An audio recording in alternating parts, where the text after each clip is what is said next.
What if the key to mastering any challenge isn't about pushing harder, but about thinking sharper?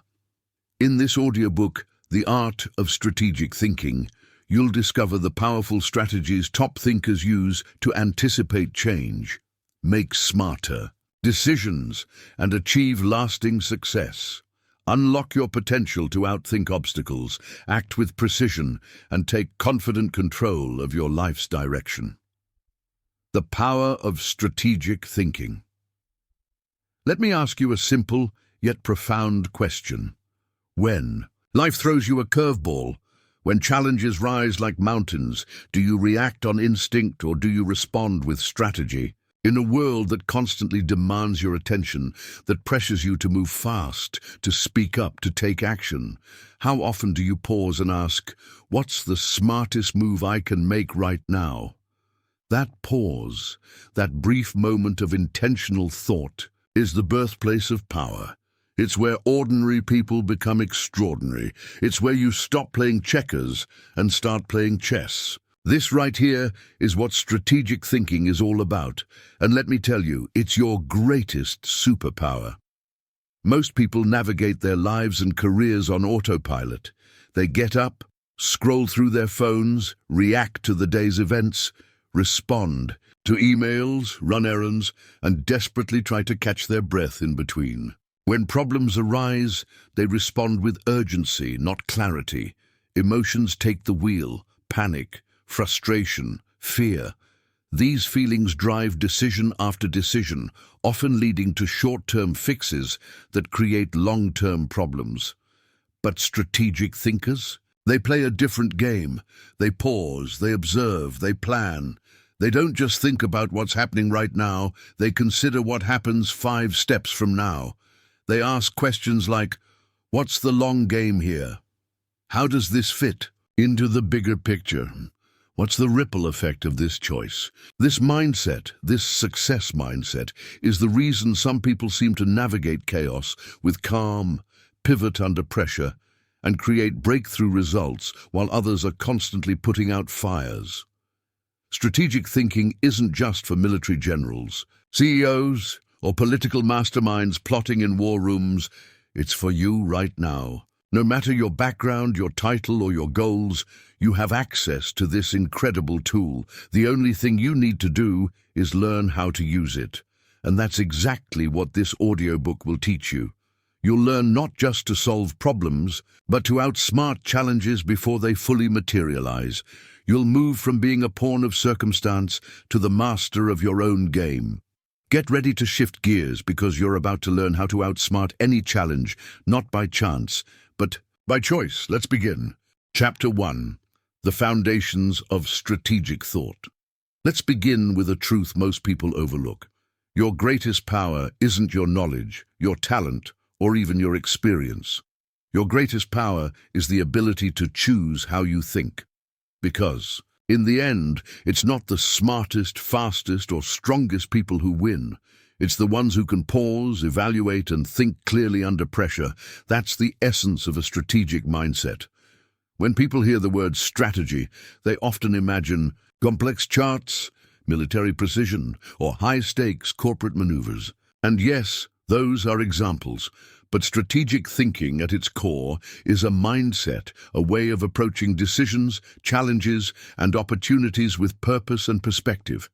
It means asking yourself, what outcome do I truly want? What's the smartest path to get there? What are the potential obstacles, and how can I prepare for them? What are my resources, and how can I use them wisely? Strategic thinkers don't act just because something feels urgent. They act when it makes sense.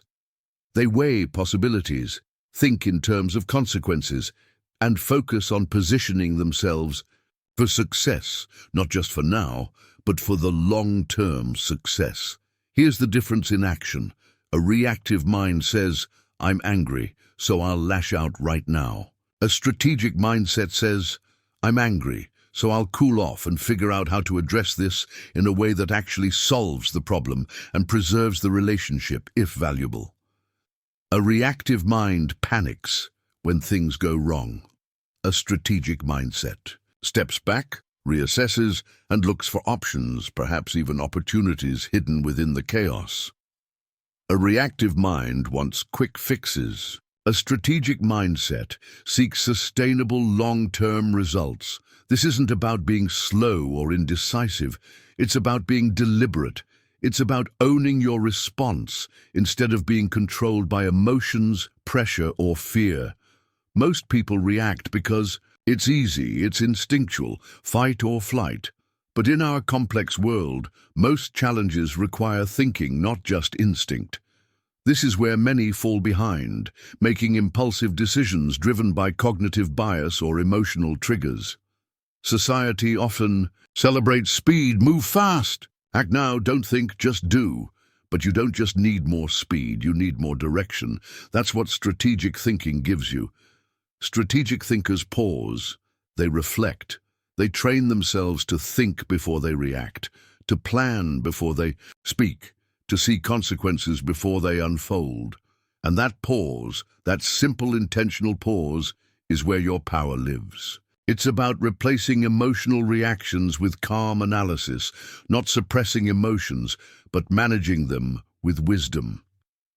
Think of your emotions like weather. You can't control the storm, but you can choose how you navigate it. Developing this requires mental discipline. It's about practicing the ability to delay gratification, resist impulsive urges, and think beyond this hour, this day, this week. Ask yourself, where do I want to be 6 months from now? A year from now?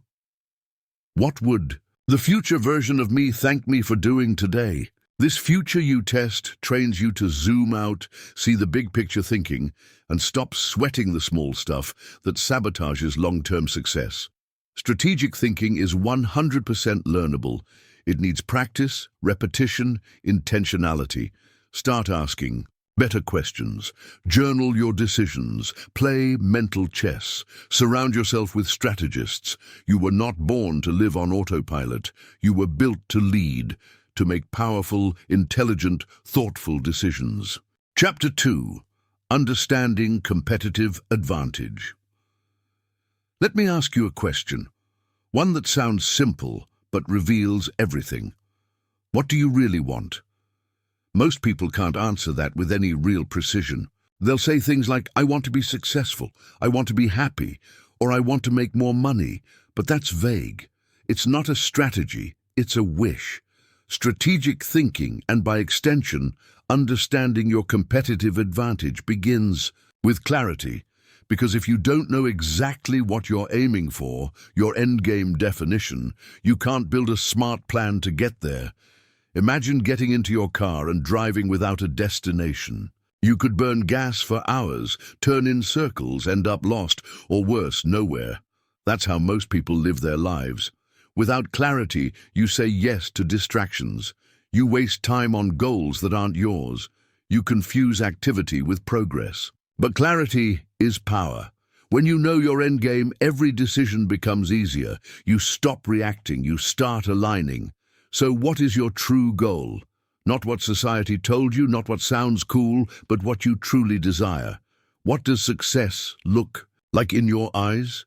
What kind of lifestyle do you want? What impact do you want to have? Specificity fuels strategy. Instead of, I want to be successful, try, I want to build a business that gives me freedom and helps X number of people solve Y problem, achieving Z revenue within 3 years. That's real clarity. Once you've defined your goal, your end game, definition, don't just admire it, reverse engineer it. Look at the end result and ask, what would have to happen for this to be true? Then, what's the step before that, and before that? Suddenly, your goal isn't just a fantasy. It's a series of clear, manageable steps. This is how you achieve goals. Now, with this clarity, you can identify your unique competitive advantage. What skills, resources, or perspectives do you possess that others don't, or that you can leverage better in pursuit of your specific endgame? Is it your unique network, a rare skill, your ability to learn quickly, your resilience? Knowing your endgame allows you to focus on developing and deploying the advantages that matter most for that specific outcome. This leads to outcome-driven priorities. Not all tasks are created equal. Some things feel urgent but don't really move the needle towards your defined endgame. Strategic thinkers prioritize based on impact, not impulse. Use a power priority filter. For every task, ask, does this directly support one of my top 3 goals leading to my endgame? If not, eliminate, delegate, or delay. This ruthless focus, born from clarity, is a cornerstone of strategic success and maximizing your competitive advantage. Define your entire strategy in one sentence. If you can't, you're not clear yet. Don't just move. Move with meaning. Chapter 3. Thinking ahead. Anticipation and scenario planning. Imagine walking onto a battlefield. You can't see the terrain, don't know where the enemy is hiding, and have no idea what weapons are available. Would you charge forward? Of course. Not yet. That's how many approach life, business, and relationships. They act without insight. They move before learning. But you are learning to think strategically. And the golden rule is this: information is ammunition. Learn before you move. If clarity is power, then information is precision. It allows you to see clearly, aim accurately, and execute with confidence. The wise strategist gathers intelligence before they go. The goal isn't to know everything, it's to know enough of the right things to make a smart move. Stop guessing. Start discovering. How do you gather relevant, timely information? Apply 3 filters. Relevance: does this help me decide now? Timeliness: is this recent? And credibility: who is giving this information? Go wide first, then go deep. Don't just collect facts. Ask, what's the implication, the context? How does this apply to my specific situation? This brings us directly to thinking ahead through anticipation and scenario planning. With good information, you're not just reacting to the present. You're actively preparing for multiple futures. Life isn't linear. It throws curveballs. Great strategists don't just plan for the most likely outcome. They engage in scenario planning. Consider the likely scenario, your baseline plan. The best case scenario: if things go better than expected, how do you capitalize? The worst case scenario: if things go wrong, what's your protection, your exit, your damage control? This is essential for risk management. The wild card: what if something completely unexpected happens? How do you stay adaptable? This approach, fueled by good information, removes fear and builds confidence. It's like having a mental parachute. You hope you never need it, but knowing it's there frees you to act boldly. This is contingency thinking.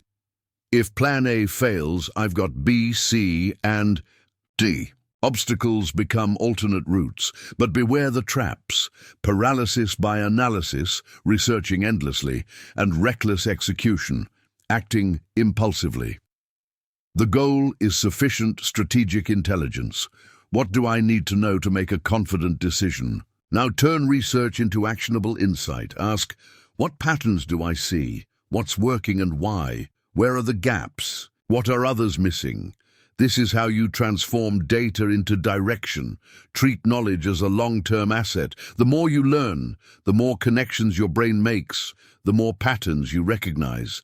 That's not luck, that's strategic preparation. In a noisy world, the thinker who anticipates and plans for various scenarios wins. Chapter 4.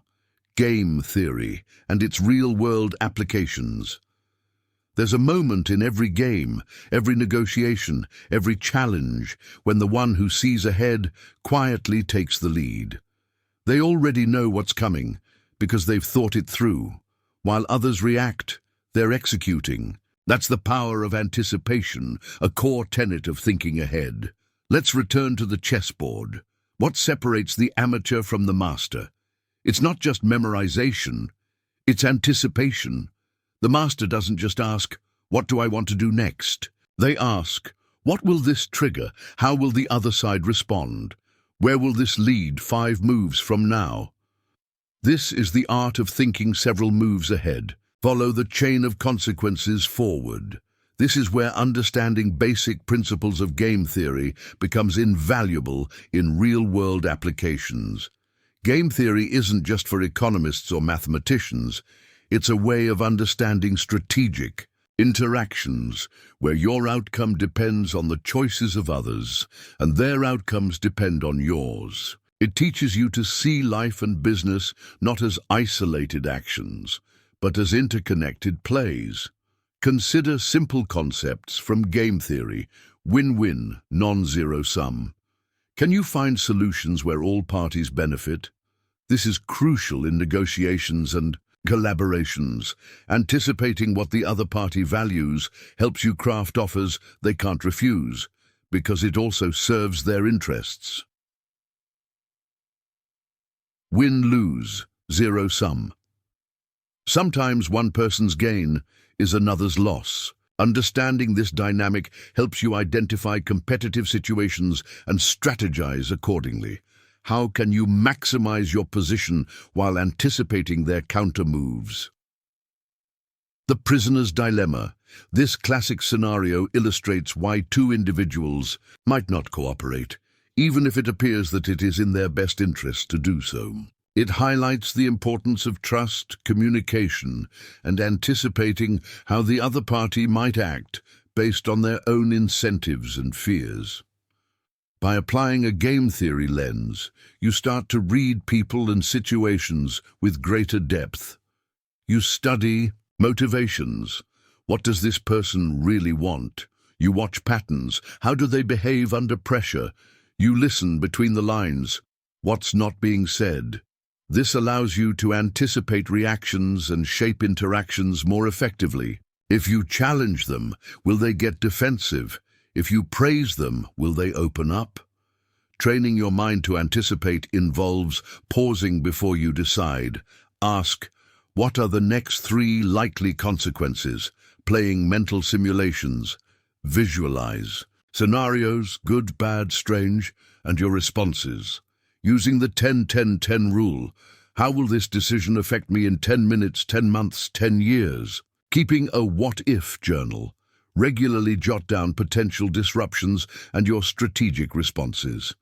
When you think several moves ahead, plan for multiple outcomes informed by good information and an understanding of interactive dynamics. You stop being a pawn and become the one moving the pieces. This is how you outsmart obstacles, by seeing them before they fully form and having a plan ready. Chapter 5. Tactical versus strategic decisions. There's a saying among seasoned strategists: the right move at the wrong time is still the wrong move. Power, insight, even bold vision, none of it matters if your timing is off. This brings us to a crucial distinction: tactical versus strategic decisions. A tactical decision is a specific action taken to achieve a short-term objective. It's about the how of a particular maneuver. Think of launching a specific marketing campaign, making a hiring decision, or responding to a customer complaint. These are important, often urgent, and deal with the immediate. A strategic decision, on the other hand, is about the overarching plan, the long-term vision. It addresses the what and the why. It sets the direction and ensures that all tactical moves contribute to a larger, carefully considered goal. If tactics are the bricks, strategy is the blueprint. Many people get lost in tactics. They are busy, active, making moves, but without an overarching strategy, their efforts can be disjointed, inefficient, or even counterproductive. They might win a battle, a successful tactic, but lose the war, fail to achieve their strategic objective. This is where strategy becomes paramount. If you move too soon with a tactic, you waste energy or reveal your hand prematurely. If you wait too long, you miss the opportunity. The strategic thinker understands that patience is often the ultimate weapon. True strategic patience is active, waiting with awareness, preparing while others panic, observing when others rush. The eagle soars, waits, watches, then dives. The archer draws, aims, breathes, then releases. How do you know when it's the right time for a tactical move within your grand strategy? Identify high-leverage moments. These are points where small actions create massive results. Often, the best. Time to act is when tension is highest and your action can bring clarity or resolution. Time the market, not the mood. Align your moves with external readiness, not internal impatience. Feelings lie, patterns don't. Monitor signals, not just noise. Look for subtle shifts in behavior, readiness, or power. Opportunity often whispers before it knocks. Leverage the readiness window. It's not just about your readiness, but the world's. Don't launch too early. Build anticipation. Don't wait too long. Ride the momentum. Avoid impulsive decisions, the enemy of great timing. Build in a delay rule for big choices. Ask the 5-year question. Will this matter in 5 years? Conversely, escape analysis paralysis. Don't wait for perfect information. Set decision deadlines. If you're 70% confident, consider moving. You can adjust mid-course, but you can't steer a parked car. The strategic sweet spot is balancing speed and stillness. It's being ready and patient, so when your moment arrives, you move with confidence. A tactical decision made with strategic timing can be a game changer. A series of well-timed tactical wins, all aligned with a clear strategy, leads to inevitable success. Understand the difference, master the timing, and you'll stop chasing life and start meeting it where it's most powerful. Chapter 6. The Role of Adaptability in Strategic Thinking. There's a secret behind every outsized success story. It's not always about more hustle, more hours, or more brute force. Often, it's about leverage, using a small input to create a massive output. Think of a hydraulic jack. One person can't lift a car, but with the right tool, the impossible becomes effortless. That's leverage, and it's about working smarter, not just harder. Identify your leverage points. Time leverage. What can you automate, delegate, or eliminate? Skill leverage. What unique skill gives you the biggest return? Maximize it. Network leverage. Who do you know that already has access, answers, or influence? Platform leverage. Are you building assets, content, tools, reputation that work while you sleep? This quest for efficiency and amplified impact naturally leads us to the role of adaptability in strategic thinking. Life rarely goes according to plan. Your strategy might be solid, your leverage points identified, then bam! The world shifts. The market flips, a new competitor emerges, the rules change. This is where many freeze or quit, but not the strategic thinker who has cultivated strategic agility. Strategic agility means you can respond to change with clarity, make quick but thoughtful decisions, and realign your actions without abandoning your long-term vision. It's what Navy SEALs call calm is contagious. It's what entrepreneurs call pivoting. It's adapting on the fly, how to pivot without panic. Expect the unexpected. Change is inevitable. The question isn't if something will go wrong, but how ready you are to respond. Slow down before you speed up. When urgency hits, pause. Assess what's actually happening. Reassess the landscape. Update your mental map. What's changed? What's still true? Define the new objective. Is your original goal still possible? Is there a better outcome available now? Pivoting is recalculating, not giving up. For real-time decision-making under pressure, use frameworks like the OODA loop. Observe, orient, decide, act, repeat. Define your decision filters in advance. Does this align with my values? Does it progress my long-term vision? The art is to be fluid in approach, but fixed in purpose. Hold your vision, but loosen the plan. Your why shouldn't change weekly, but your how might need constant tweaks. Use feedback, not fear.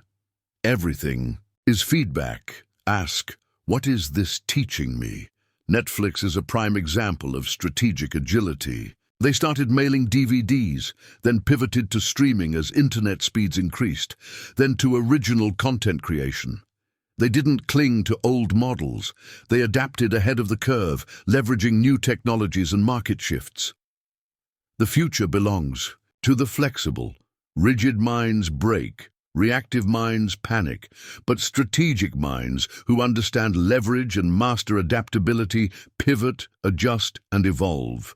The bamboo bends in the storm but doesn't break. Adaptation isn't a backup plan, it's your greatest edge. Chapter 7. The Psychology of Strategic Thinking. In the chess game of life and leadership, brute force is rarely the winning move. True power lies in influence, the subtle art of guiding others' thoughts, feelings, and actions, often without them consciously realizing the mechanics. This isn't about manipulation in a negative sense, but about understanding the psychology of strategic thinking to ethically shape decisions and foster collaboration. Some might call aspects of this psychological warfare in competitive contexts, but at its heart, it's about outsmarting through influence. Before you can influence others, you must understand what moves them. People are predictably irrational. As Nobel laureate Daniel Kahneman taught, our brains use shortcuts, heuristics, that can lead to irrational choices and cognitive bias. Understanding these predictable quirks helps you anticipate responses. Core human needs, autonomy, control, belonging, connection, and competence, capability, drive much of our behavior. Strategies that tap into these needs are powerful motivators. The power of storytelling. Facts persuade the mind, but stories move the heart. Stories create empathy, simplify complexity, and anchor ideas. Great strategists use storytelling as a bridge to communicate strategically and persuade effectively. Listen first. Persuasion starts with understanding. What are their fears, values, objections? Active listening shows respect and reveals keys to unlock resistance. Speak their language, adapt your message. A logical thinker responds to data, an emotional thinker to vision and feeling. The principle of reciprocity. People feel compelled to return favors. Give first, a compliment, helpful information, support. Authenticity is key. Manipulation backfires. Framing and anchoring. How you present information shapes decisions. Emphasize certain aspects. Framing. Use a reference point to influence perception. Anchoring. Example, 10 a day feels more affordable than 10 a day. Feels more affordable than 10 a day feels more affordable than 300 a month. Social proof. People are more likely to be persuaded if they see others, especially those they respect, have already embraced an idea. Testimonials, case studies, and endorsements build credibility. The ethical side of influence is paramount. With great power comes great responsibility. Ethical influence respects autonomy, avoids deception, and seeks win-win outcomes. Transparency, listening, and aiming for mutual benefit build trust, the foundation of lasting power. Nelson Mandela's influence wasn't in force. It was in his ability to inspire reconciliation by understanding the fears and hopes of all sides. Steve Jobs didn't just sell products. He sold dreams through masterful storytelling. Understanding the psychology of how people think, decide, and are motivated is crucial for any strategist. It allows you to anticipate reactions, communicate more effectively, build stronger alliances, and lead with greater impact. This isn't just about outsmarting opponents. It's about understanding the human element in every strategic equation. Chapter 8. How to apply strategic thinking to business and life. You have a vision, you've thought strategically, you've analyzed the psychology, understood adaptability, and identified leverage. But none of it matters if you don't execute. Execution is where dreams meet reality. It's the bridge between your brilliant ideas and tangible outcomes. Many people get stuck here. They have plans but struggle with consistent action. This chapter is about turning strategy into real-world results, applying strategic thinking directly to your business and life, bridging the gap between plans and action. Break it down. Chunk your big vision into specific, manageable, actionable tasks. Instead of grow my business, think reach out to 5 potential clients today. Set deadlines and accountability. Deadlines create urgency. Accountability to a mentor, team, or tracking system turns intention into action. Eliminate distractions and bottlenecks. Identify what stops you: fear, perfectionism. Design your environment for focus. Strategic habits and systems automate success. Build keystone habits, small actions that trigger positive ripple effects. e.g., a morning routine for mindset, a daily review of priorities. Create systems for repetition, workflows, checklists, templates for anything you do regularly. This reduces decision fatigue. Measure and refine your progress. Execution is not set it and forget it. Track key metrics. What matters gets measured. Sales, leads, focused hours, client satisfaction, personal well-being. Reflect and adapt. Schedule. Weekly or monthly reflection. What worked? What didn't? What can I improve? Use insights to tweak your strategy or execution. Celebrate wins. Learn from losses. Recognition fuels motivation. View setbacks as learning opportunities. Applying this to business market analysis. Use strategic thinking to understand your competitive landscape, customer needs, and emerging trends. Product development. Strategically design offerings that solve real problems and offer unique value. Resource allocation. Execute with precision by directing funds, time, and talent to the highest impact activities. Team leadership. Apply psychological insights to motivate, influence, and build a high-performing team aligned with the strategic vision. Applying this to life-career growth. Strategically plan your career path, identifying skills to develop, networks to build, and opportunities to pursue. Don't just take jobs. Build a career. Personal finance. Apply strategic principles to budgeting, saving, investing, and achieving financial independence. Think long-term. Relationships. Strategically invest time and effort in relationships that matter. Communicate with intention and empathy. Personal development. Identify areas for growth and create an execution plan with habits and systems to achieve your personal goals. Elon Musk famously breaks massive goals, like colonizing Mars, into tiny, actionable tasks and relentlessly reviews progress. His execution, paired with vision, drives innovation. A plan only becomes powerful when acted upon consistently. Your greatest strength becomes your ability to do, not just to think or plan. Strategic thinking isn't an academic exercise. It's a practical toolkit for achieving real-world results in every domain of your existence. Chapter 9. Learning from History. Case studies of great strategic thinkers. History is a vast laboratory of strategy, filled with triumphs and failures, brilliance and blunders. By learning from history and examining case studies of great strategic thinkers, we can extract timeless principles, avoid repeating past mistakes, and gain inspiration for our own challenges. These figures didn't just react to their times, they shaped them through foresight, adaptability, and bold execution. Consider Sun Tzu, the ancient Chinese general and author of The Art of War. His teachings emphasize knowing your enemy and yourself. The importance of planning and deception, avoiding prolonged conflicts, and understanding that the supreme art of war is to subdue the enemy without fighting.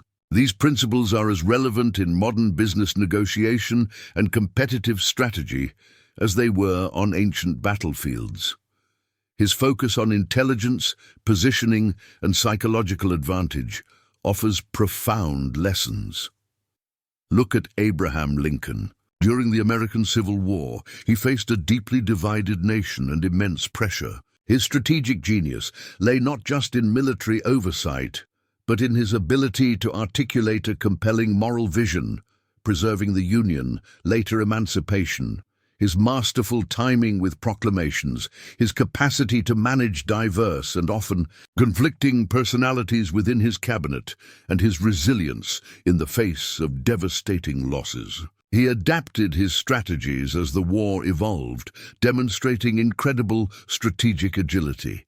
Consider Steve Jobs at Apple. He wasn't just a technologist, he was a master strategist who understood market desire, often before the market itself did. His strategy involved focusing on a few products and making them exceptionally well, integrating hardware and software for a seamless user experience, a key competitive advantage, and creating a powerful brand mystique through storytelling and marketing. His infamous reality distortion field was a form of influence, shaping perceptions and motivating teams to achieve seemingly impossible feats.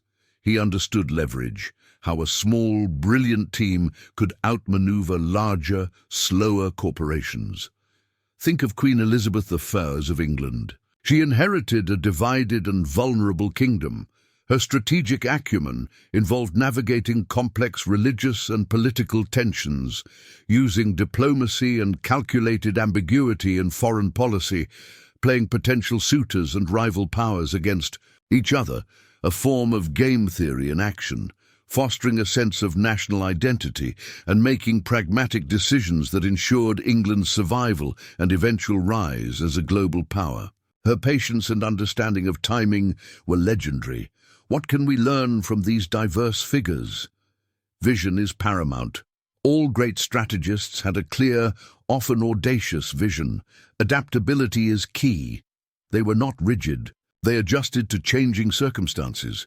Lincoln changed generals and war aims. Jobs pivoted Apple's product lines. Information and intelligence are crucial. Sun Tzu's emphasis on knowing the terrain and the enemy is a universal truth. Psychology matters. Understanding human motivation, fear, and desire was central to their ability to lead and influence. Execution is everything. They didn't just plan. They acted, often decisively and courageously. By studying these and other strategic thinkers, we see patterns of thought and action that lead to success. We learn that strategic thinking is not confined to one field, but is a universal skill set. History offers us a rich tapestry of lessons, providing context, inspiration, and cautionary tales to inform our own strategic journeys. Chapter 10. Mastering the Art of Strategy. We've journeyed through the core principles of strategic thinking, from laying the foundations of a strategic mindset to the intricacies of anticipation, leverage, adaptability, influence, and execution. You've explored how clarity defines your endgame, how information becomes your ammunition, and how seeing the bigger picture can transform your approach to any challenge. Now, we arrive at the culmination, mastering the art of strategy and truly embodying your strategic edge by living life as a master tactician. Mastering strategy isn't about memorizing a set of rules or perfectly executing a static plan. It's about cultivating a dynamic, evolving way of thinking and being. It's an art, as much as a science, requiring intuition honed by experience, creativity grounded in logic, and courage tempered by wisdom. To live as a master tactician means continuous learning and reflection. The strategic landscape is always changing. Commit to lifelong learning. Regularly reflect on your decisions, your successes, and your failures. What worked? Why? What could you do better? This iterative process sharpens your critical thinking and refines your strategic instincts, embracing discomfort and uncertainty.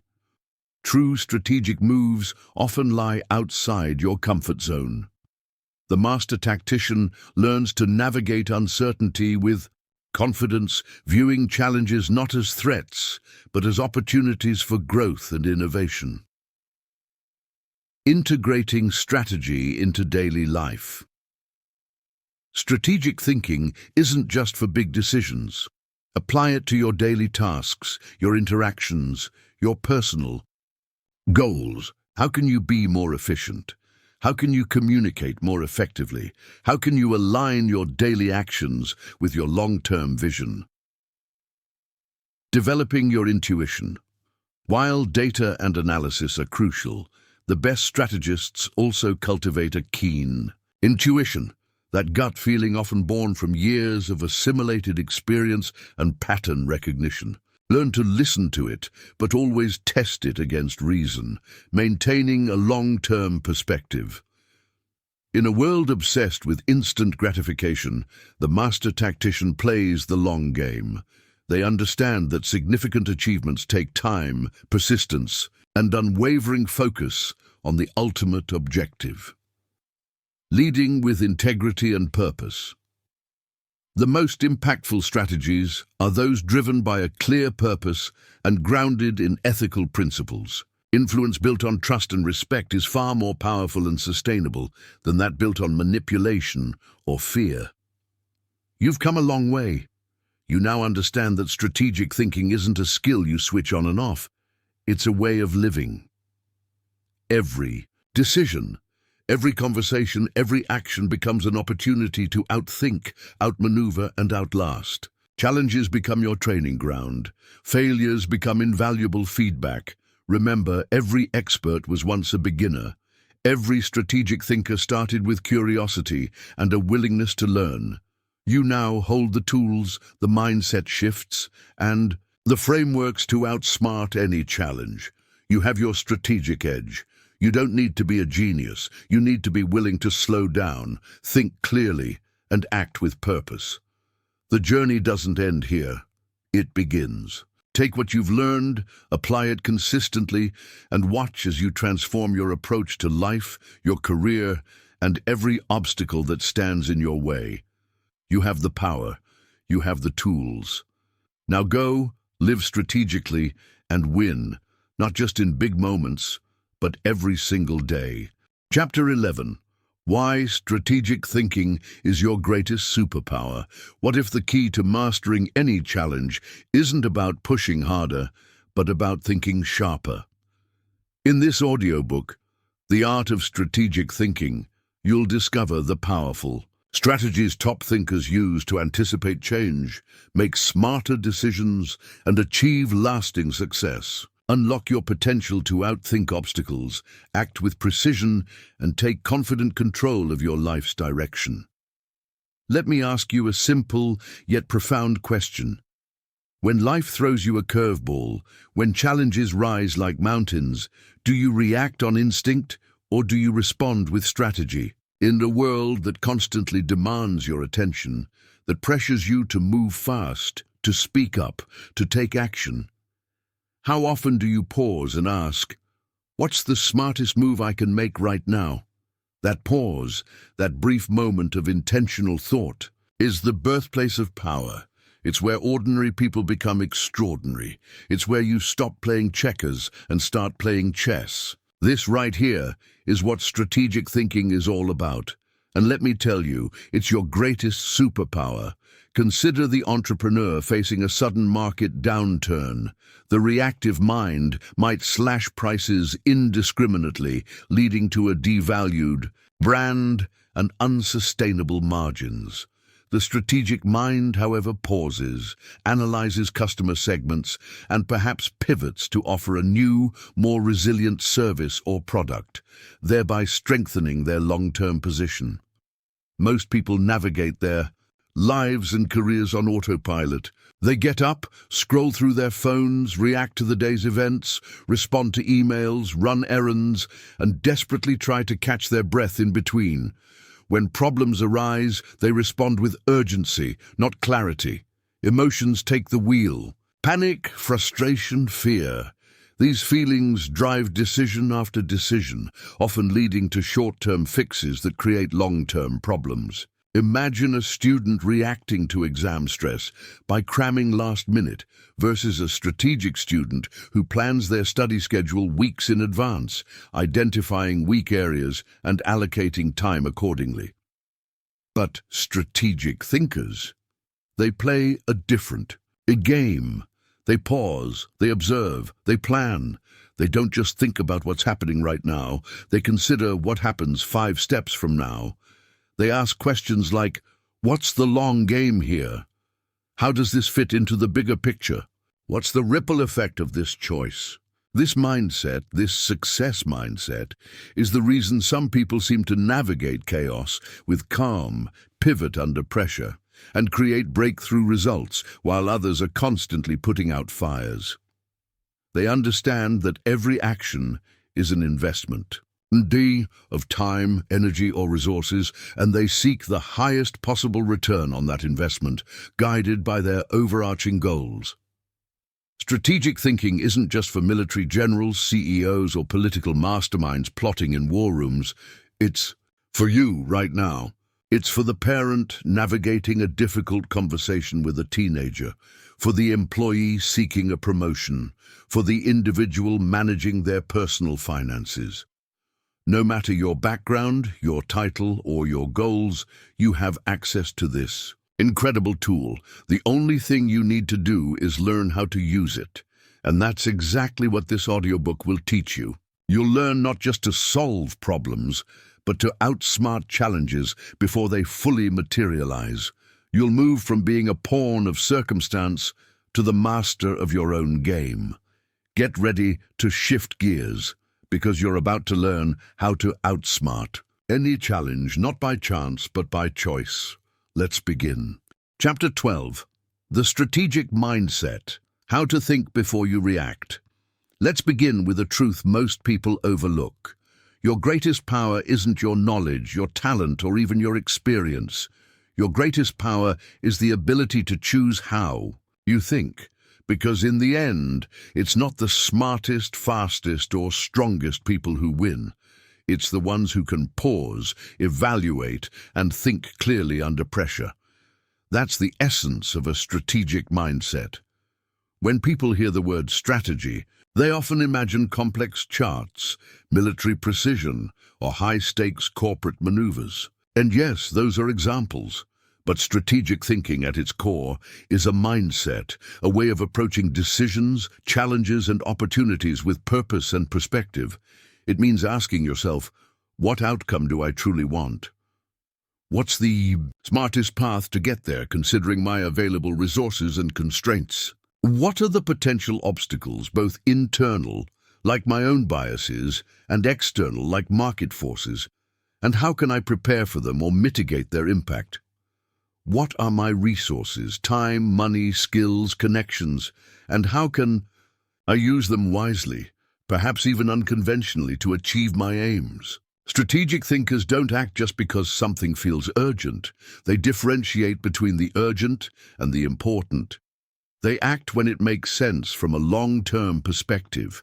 They weigh possibilities, not just the immediate ones, but the second and third-order consequences.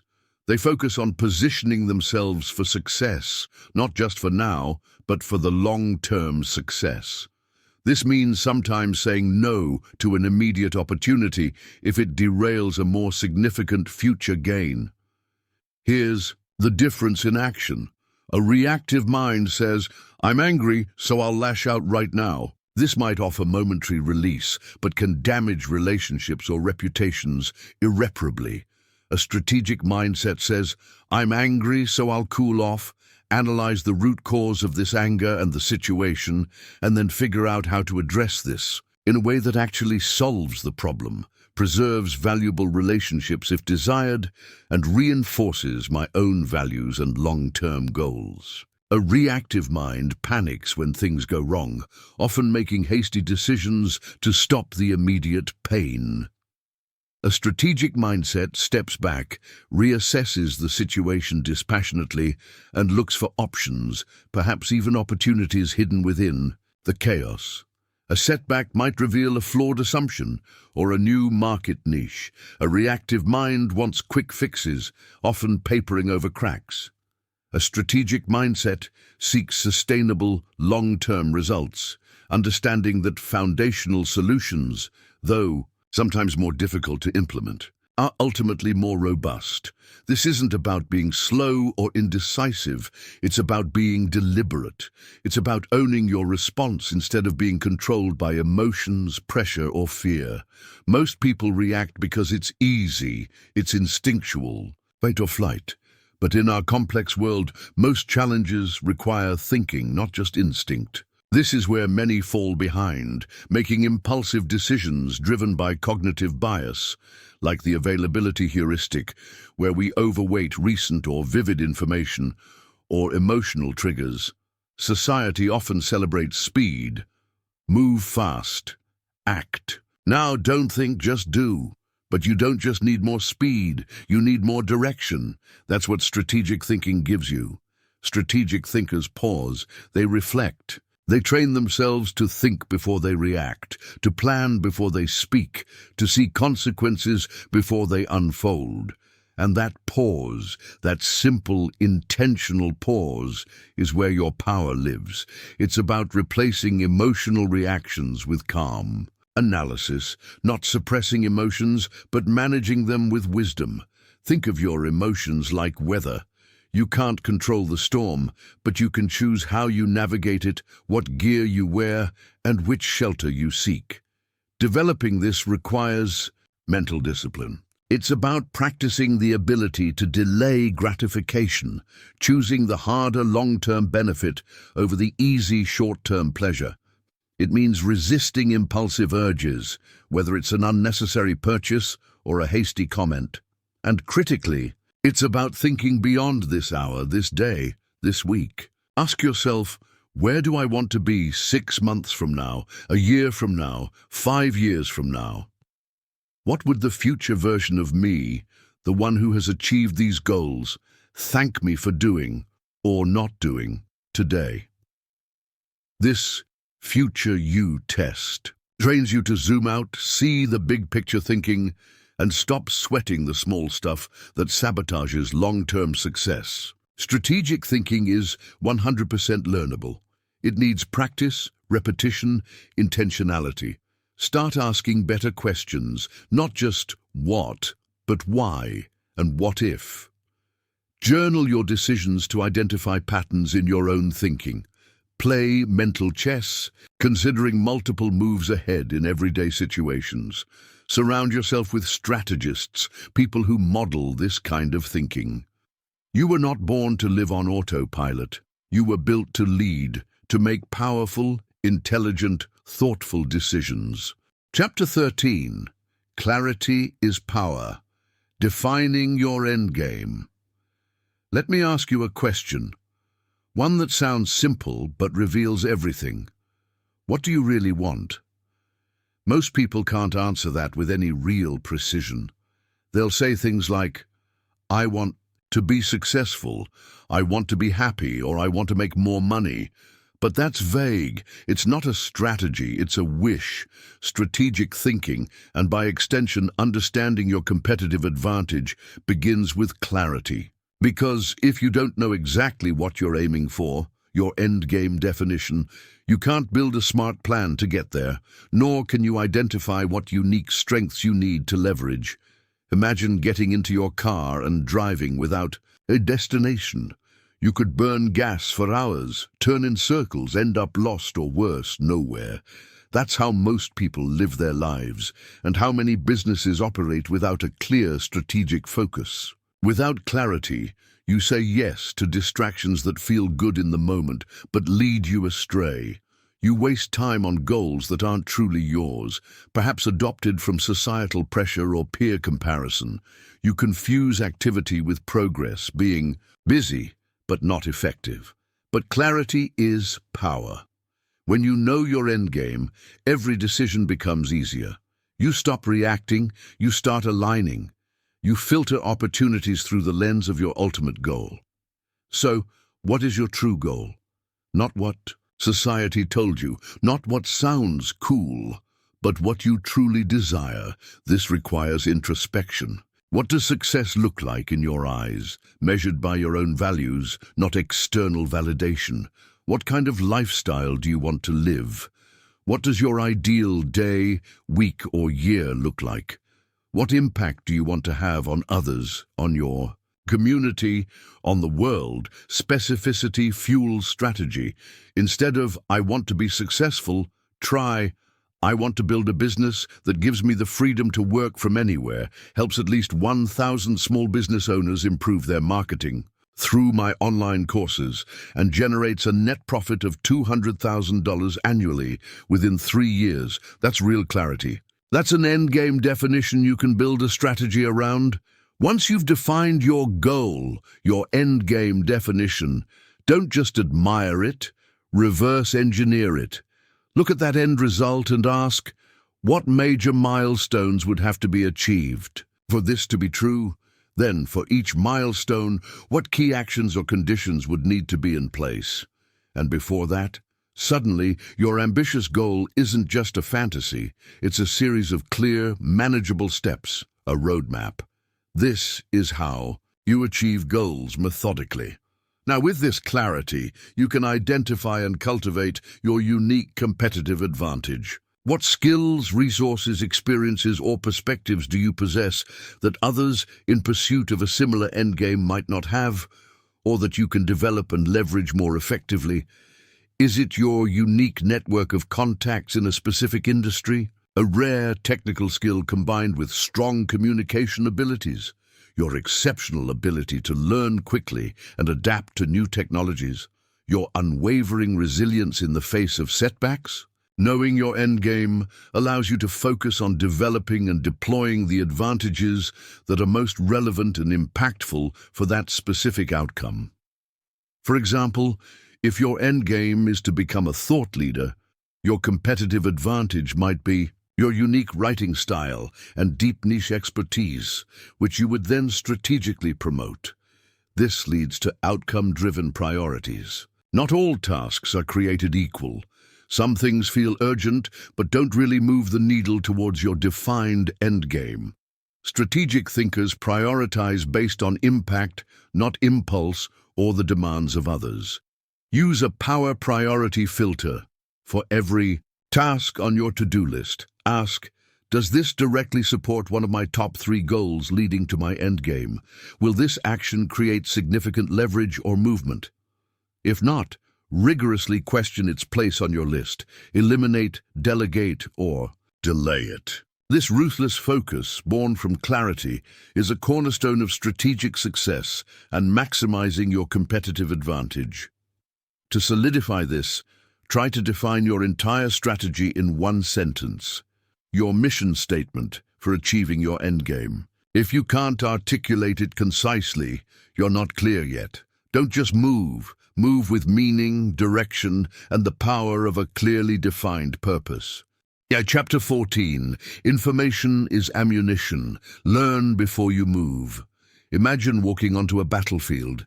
You can't see the terrain, don't know where the enemy is hiding, and have no idea what weapons are available.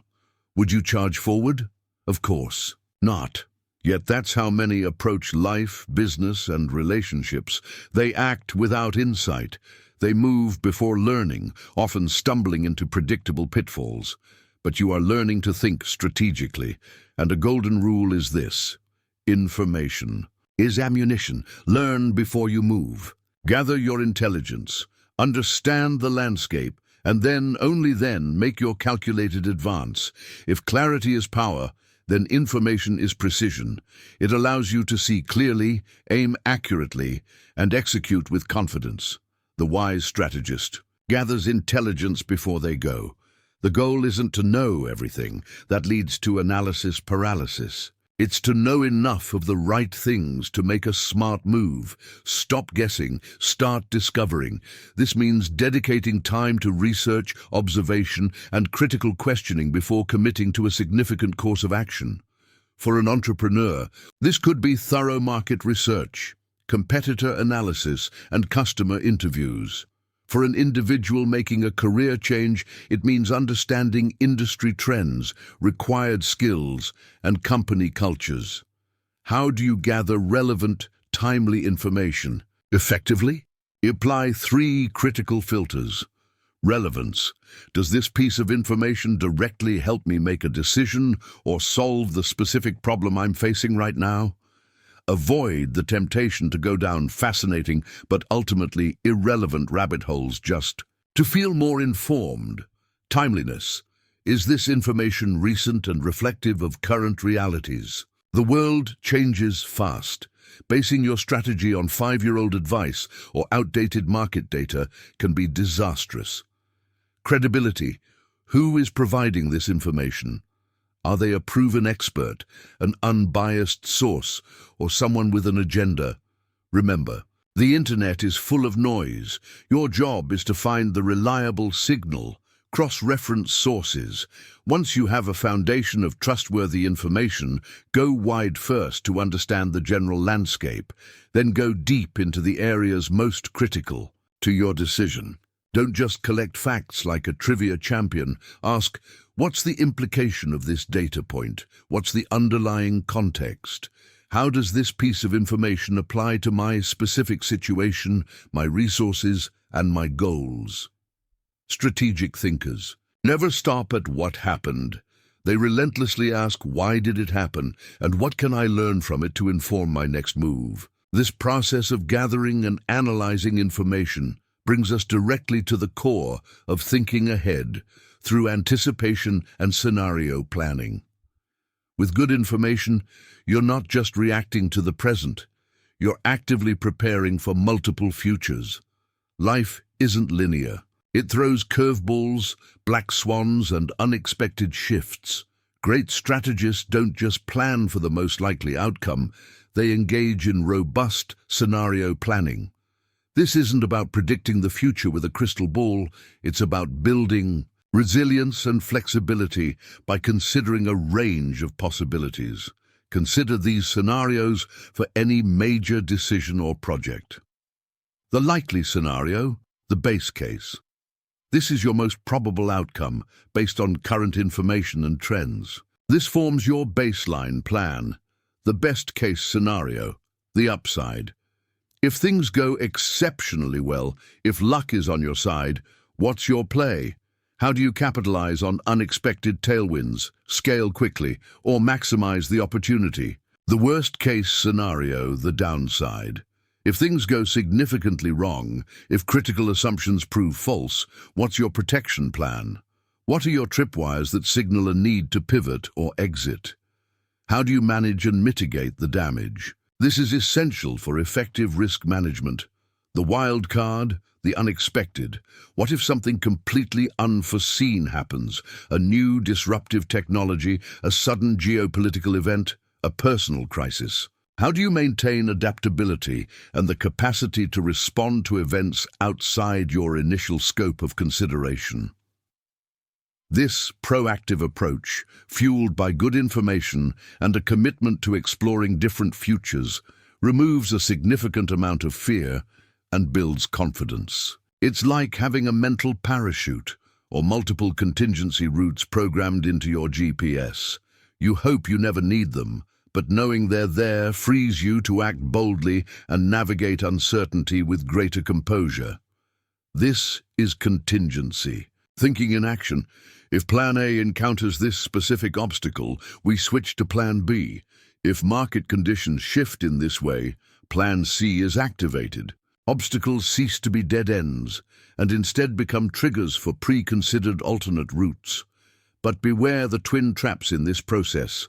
Analysis paralysis, where you get stuck researching endlessly, seeking perfect certainty that will never arrive, and reckless execution, where you act impulsively without sufficient forethought. The goal is to achieve sufficient strategic intelligence. Ask yourself, what do I absolutely need to know to make a confident, informed decision now? What is the minimum viable knowledge required to act wisely? Finally, turn your research and scenario planning into actionable insight. Don't just collect data, synthesize it. Ask, what patterns are emerging from this information? What's working for others in similar situations, and why? Where are the gaps in the market or in current approaches that I can exploit? What are others missing that I can use to my advantage? This is how you transform raw data into strategic direction. Treat knowledge as a long-term asset, constantly building your understanding. The more you learn and practice anticipation, the more connections your brain makes, the more patterns you recognize. That's not luck. That's the power of strategic preparation. In a noisy, unpredictable world, the thinker who anticipates, plans for various scenarios and learns before they move consistently wins. Chapter 15. Anticipation, the key to outsmarting obstacles. There's a moment in every game, every negotiation, every complex challenge, when the one who sees ahead, who anticipates the interplay of moves, quietly takes the lead. They already know what's coming, not through clairvoyance, but because they've thought it through, considering not just their own actions, but the likely responses of others. While others react in the moment, they're already executing a preconsidered sequence. That's the power of anticipation, a core tenet of thinking ahead. Let's return to our chessboard metaphor. What truly separates the amateur from the master? It's not just memorization of openings or superior calculation of immediate moves. It's profound anticipation. The master doesn't just ask, what do I want to do next? They ask, if I make this move, what will it trigger? How will the other side most likely respond, given their position and objectives? And if they respond that way, what will be my counter?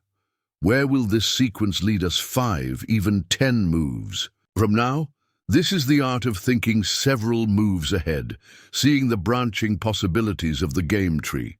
This is where understanding the basic principles of game theory becomes an invaluable tool in real-world applications. Game theory isn't just an abstract academic discipline for economists or mathematicians. It's a practical framework for understanding strategic interactions where your outcome is inextricably linked to the choices of other intelligent actors, and their outcomes depend on yours. It teaches you to see life, business, and even personal relationships not as a series of isolated actions, but as interconnected plays in a dynamic system. Consider some fundamental concepts from game theory and how they apply. Win-win, non-zero sum, or positive sum games. Can you identify or create solutions where all parties benefit, or where the pie can be expanded through cooperation? This is crucial in negotiations, strategic alliances, and team collaborations. Anticipating what the other party truly values allows you to craft offers and proposals that are compelling to them precisely because they also serve their fundamental interests. The goal is to find mutual gain. Win-lose, zero-sum games. Sometimes, the situation is inherently competitive, where one person's gain is directly another's loss. Understanding this dynamic helps you identify these situations accurately and strategize accordingly. How can you maximize your position while anticipating their countermoves? What defensive strategies are necessary? The prisoner's dilemma. This classic scenario beautifully illustrates why two rational individuals or companies or nations might not cooperate, even if it appears that it is in their collective best interest to do so. It highlights the critical importance of trust, clear communication, establishing credible commitments and anticipating how the other party might act based on their own incentives, fears, and perception of your intentions. How can you change? The perceived payoffs to encourage cooperation. Repeated games versus one-shot games. The strategy you employ changes dramatically if you expect to interact with the other party multiple times versus a single encounter. In repeated games, reputation, trust, and the shadow of the future become powerful forces. A short-term win gained through aggressive tactics in a one-shot game might destroy a valuable long-term relationship. By applying a game theory lens, you start to read people and situations with far greater depth and nuance. You move beyond surface-level observations. You study motivations. What does this person really want beyond what they are saying? What are their underlying needs, fears, and aspirations? You watch patterns. How do they typically behave under pressure or when faced with a similar choice? What precedents have they set? You listen between the lines. What's not being said? What unspoken assumptions or constraints are at play? This analytical approach allows you to anticipate reactions with greater accuracy and shape interactions more effectively. If you propose a bold change, will they resist out of fear of the unknown, or embrace it if you frame it as an opportunity for growth that aligns with their competence need? Training your mind to anticipate in this way involves consistent practice, pausing before you decide. Before any significant action, especially one involving others, ask, what are the next 3 likely consequences of this move? Considering how others might react, playing mental simulations, run through various scenarios in your mind, good, bad, and unexpected. Visualize how you would respond and how others might respond to your response. This builds mental agility and preparedness, using the 10 to 10 to 10 rule or similar future pacing. Ask yourself, how will this decision and its likely chain of reactions affect me and others in 10 minutes, 10 months, and 10 years? This expands your time horizon and helps you see beyond immediate gratification or fear, keeping a what-if journal or conducting pre-mortems. Regularly jot down potential disruptions, competitive moves, or unexpected shifts in your environment. Then, brainstorm strategic responses. A pre-mortem involves imagining a project has failed and working backward to identify all the potential reasons why, a powerful way to anticipate obstacles.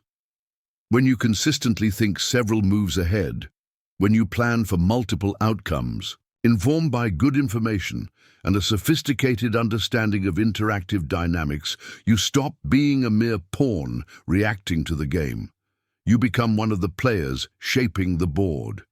This is how you truly outsmart obstacles, by seeing them before they fully form, understanding their potential impact, and having a well-considered plan ready to deploy. Chapter 16, Timing is Strategy, When to Move and When to Wait. There's a saying among seasoned strategists, a piece of wisdom often learned the hard way. The right move at the wrong time is still the wrong move. Power, insight, even a bold and brilliant vision, none of it matters if your timing is off. This critical understanding of timing brings us to a crucial distinction that underpins all effective action: the difference between tactical versus strategic decisions. Mastering this difference is fundamental to ensuring your efforts are not just busy work, but truly productive and aligned with your ultimate aims. A tactical decision is a specific action, or a series of coordinated actions taken to achieve a short-term objective. It's about the how of a particular maneuver or initiative. Think of launching a specific social media marketing campaign to boost Q3 sales, making a hiring decision to fill an immediate skills gap on a project team, or responding effectively to a negative customer review to mitigate reputational damage. These decisions are important, often feel urgent, and deal with the immediate operational realities of your business or life. They are the individual brushstrokes on the canvas.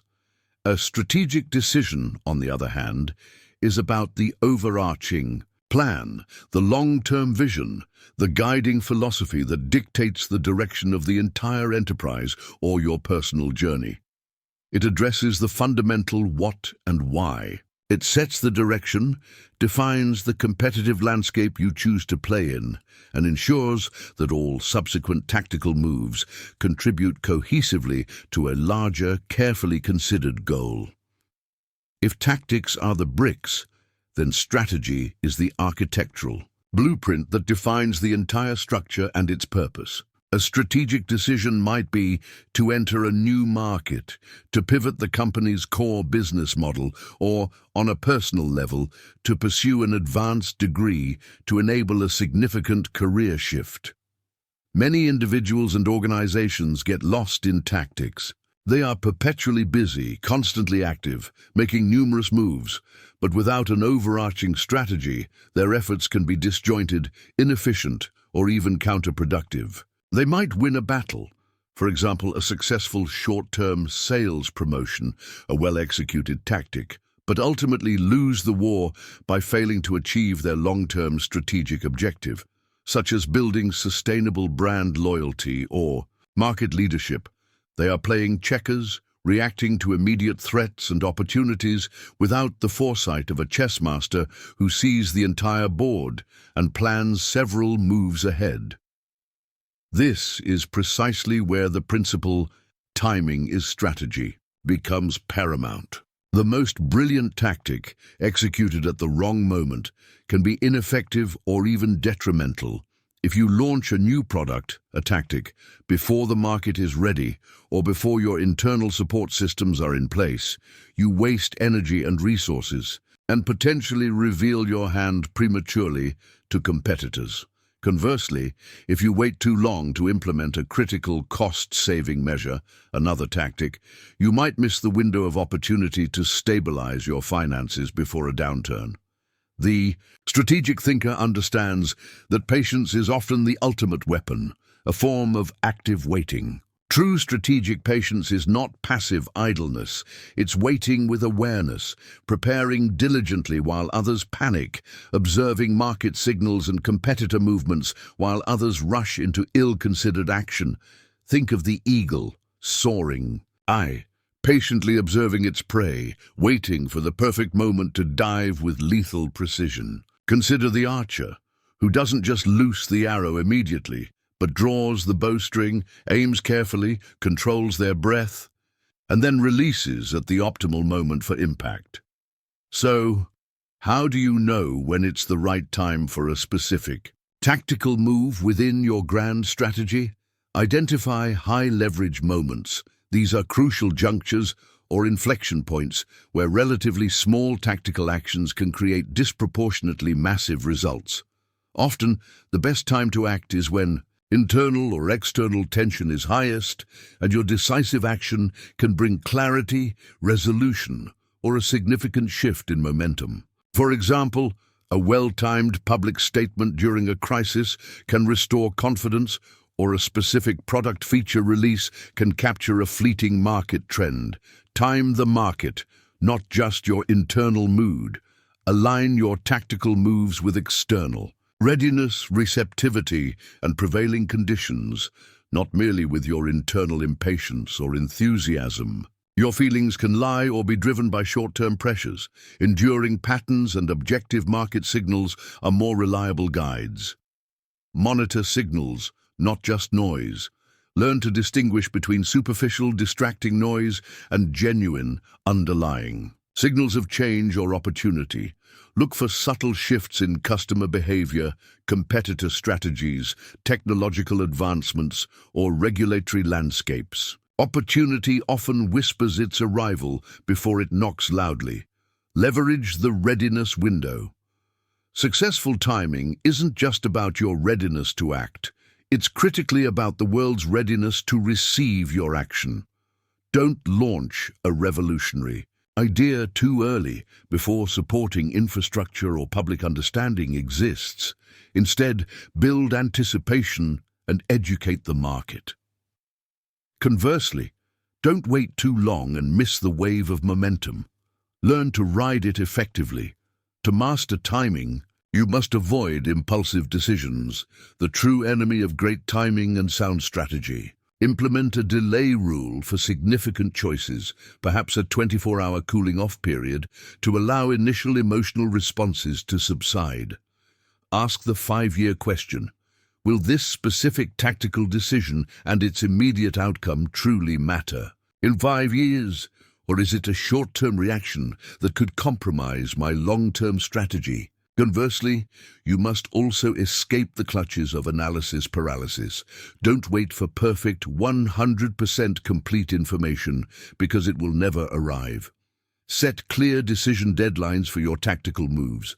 If you're 70–80% confident and the risk of inaction outweighs the risk of imperfect action, consider moving. You can always adjust and iterate mid-course, but you can't steer a parked car. The strategic sweet spot lies in achieving a dynamic balance between patient, calculated speed and purposeful stillness. It's about being thoroughly prepared and acutely patient, so when your moment to execute a tactic arrives, you don't hesitate. You move with confidence, power, and clarity. A tactical decision made with impeccable strategic timing and in full alignment with your overarching strategy can be a decisive game-changer. A series of such well-timed tactical wins, all contributing to your clearly defined strategic objectives, leads to almost inevitable and sustainable success. Understand the critical difference between the immediate and the ultimate. Master the art of timing, and you'll cease to merely chase life and instead begin to meet it and shape it exactly where its potential is most powerful. Chapter 17. Leverage. How to win with less effort. There's a profound secret, often hidden in plain sight, behind every outsized success story, every instance where an individual or organization achieves remarkable results, seemingly against the odds. It's not always about more hustle, grinding through 18-hour days, or shouldering the entire weight of every endeavor. Often, the deciding factor is the intelligent application of leverage, the art and science of using a small, focused input to create a massive, disproportionate output. Think of Archimedes, who famously said, "Give me a lever long enough and a fulcrum on which to place it, and I shall move the world." That is the essence of leverage. It's about amplifying your effort, working smarter, not just harder, to win with less effort. To effectively apply leverage, you must first identify your potential leverage points. These can exist in various forms. Time leverage. What repetitive tasks can you automate using technology? What responsibilities can you delegate to others who may be better suited or have more capacity? What activities can you eliminate entirely because they offer little return on your precious time? Skill leverage. What unique skill or combination of skills do you possess that gives you the biggest return on investment? Are you maximizing this talent, or is it underutilized? How can you apply this core competency to solve bigger problems or reach a wider audience? Network leverage. Who do you know, or who can you strategically connect with that already has the access, answers, influence, or resources you need? A single, well-placed introduction can sometimes achieve more than months of solitary effort. Platform. Leverage. Are you building assets such as intellectual property, a strong personal brand, a content library, a software tool, or a loyal community that can work for you, generating value or impact even while you sleep? These platforms provide ongoing leverage. Financial leverage. While it comes with risks, using capital, whether your own or borrowed, strategically can amplify returns on investments or allow for faster scaling of a business. This relentless quest for efficiency, for amplified impact through strategic leverage, naturally and necessarily leads us to the vital importance of the role of adaptability in strategic thinking. Life, business, and the world at large rarely proceed according to a neat linear plan. Your initial strategy might be solid, your leverage points meticulously identified and primed for action, and then, bam, the world shifts. A new technology disrupts your industry. A global pandemic reshapes market behavior. A key competitor makes an unexpected move, or the regulatory rules of the game change overnight. This is the moment where many individuals and organizations freeze, panic, or stubbornly cling to an outdated plan, ultimately leading to their decline. But not the strategic thinker who has diligently cultivated strategic agility. This is more than just being flexible. It's the capacity to sense, respond, and adapt to change with clarity, speed, and intelligence, all while making quick but thoughtful decisions and realigning actions without abandoning the core long-term vision. It's what elite military units like the Navy SEALs embody when they say, "Calm is contagious, panic is contagious." It's what innovative entrepreneurs demonstrate when they successfully pivot their business model in response to market feedback. It's the essence of adapting on the fly. How, then, do you develop this crucial ability to pivot without succumbing to panic or losing strategic coherence? Expect and embrace the unexpected. Shift your mindset from viewing change as a threat to seeing it as an inevitable and often valuable part of the strategic landscape. The critical question isn't if something will go wrong or change, but how well prepared and mentally ready you are to respond when it does. Slow down to speed up.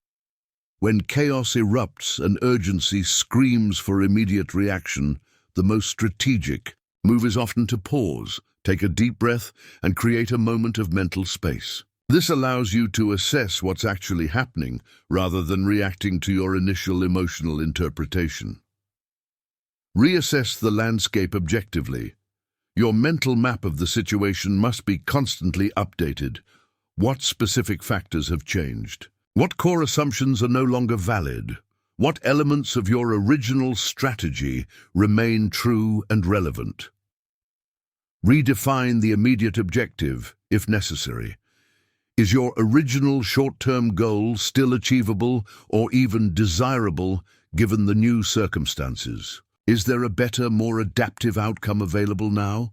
Pivoting isn't about giving up on your ultimate vision. It's about recalculating the route, much like a GPS does when it encounters an unexpected road closure. You're still heading towards your destination, but with better real-time data guiding your path. For effective real-time decision-making under pressure, robust frameworks are invaluable. Consider the OODA loop, developed by military strategist John Boyd. Observe, gather current facts, orient, analyze the new reality in context of your goals, decide, select the best available option, and act, execute swiftly, and prepare to repeat the cycle. This loop is continuous and designed for fluid, rapid adaptation. Furthermore, predefine your critical decision filters. Does this potential adaptive move align with my core values? Does it protect or progress my long-term strategic vision? Does it avoid irreversible negative consequences? The true art of adaptability lies in being fluid and flexible in your approach, yet remaining steadfast and anchored in your core purpose and long-term vision. Your why, your ultimate endgame, shouldn't change with every gust of wind, but your how, the specific tactics and pathways, may need constant iteration and adjustment. Use feedback, not fear, as your guide. Every market response, every customer comment, every unexpected obstacle is a piece of data. Ask, what is this situation teaching me? How can I refine my approach based on this new information? Consider Netflix, a masterclass in strategic agility and adaptability. They began by mailing DVDs, a successful model for its time. But as internet speeds increased and streaming technology emerged, they didn't cling sentimentally to their old model. They boldly pivoted to streaming, cannibalizing their own existing business in the process. Later, Recognizing the shifting power dynamics with content providers, they pivoted again, investing heavily in producing original content. Each move was an adaptation to, or an anticipation of, changing technological and market landscapes, all while leveraging their growing customer base and brand. The future undeniably belongs to the flexible. Rigid minds and unyielding strategies break under pressure. Reactive minds panic and make suboptimal decisions. But strategic minds, those who deeply understand the power of leverage and have mastered the art of adaptability, will pivot, adjust, and evolve. Like the bamboo that bends gracefully in the storm but doesn't break, they demonstrate resilience. Adaptation isn't merely a backup plan or a sign of weakness. In today's rapidly changing world, it is your greatest strategic edge, the key to sustained relevance and success. Chapter 18, Psychological Warfare, Outsmarting Through Influence. In the intricate chess game of life, leadership, and competition, brute force or sheer resources are rarely the ultimate winning moves. True, sustainable power often lies in something far more subtle yet profoundly impactful: influence. It's the art of skillfully guiding others' thoughts, feelings, and ultimately their actions, ideally without them feeling coerced or manipulated, but rather feeling understood and aligned.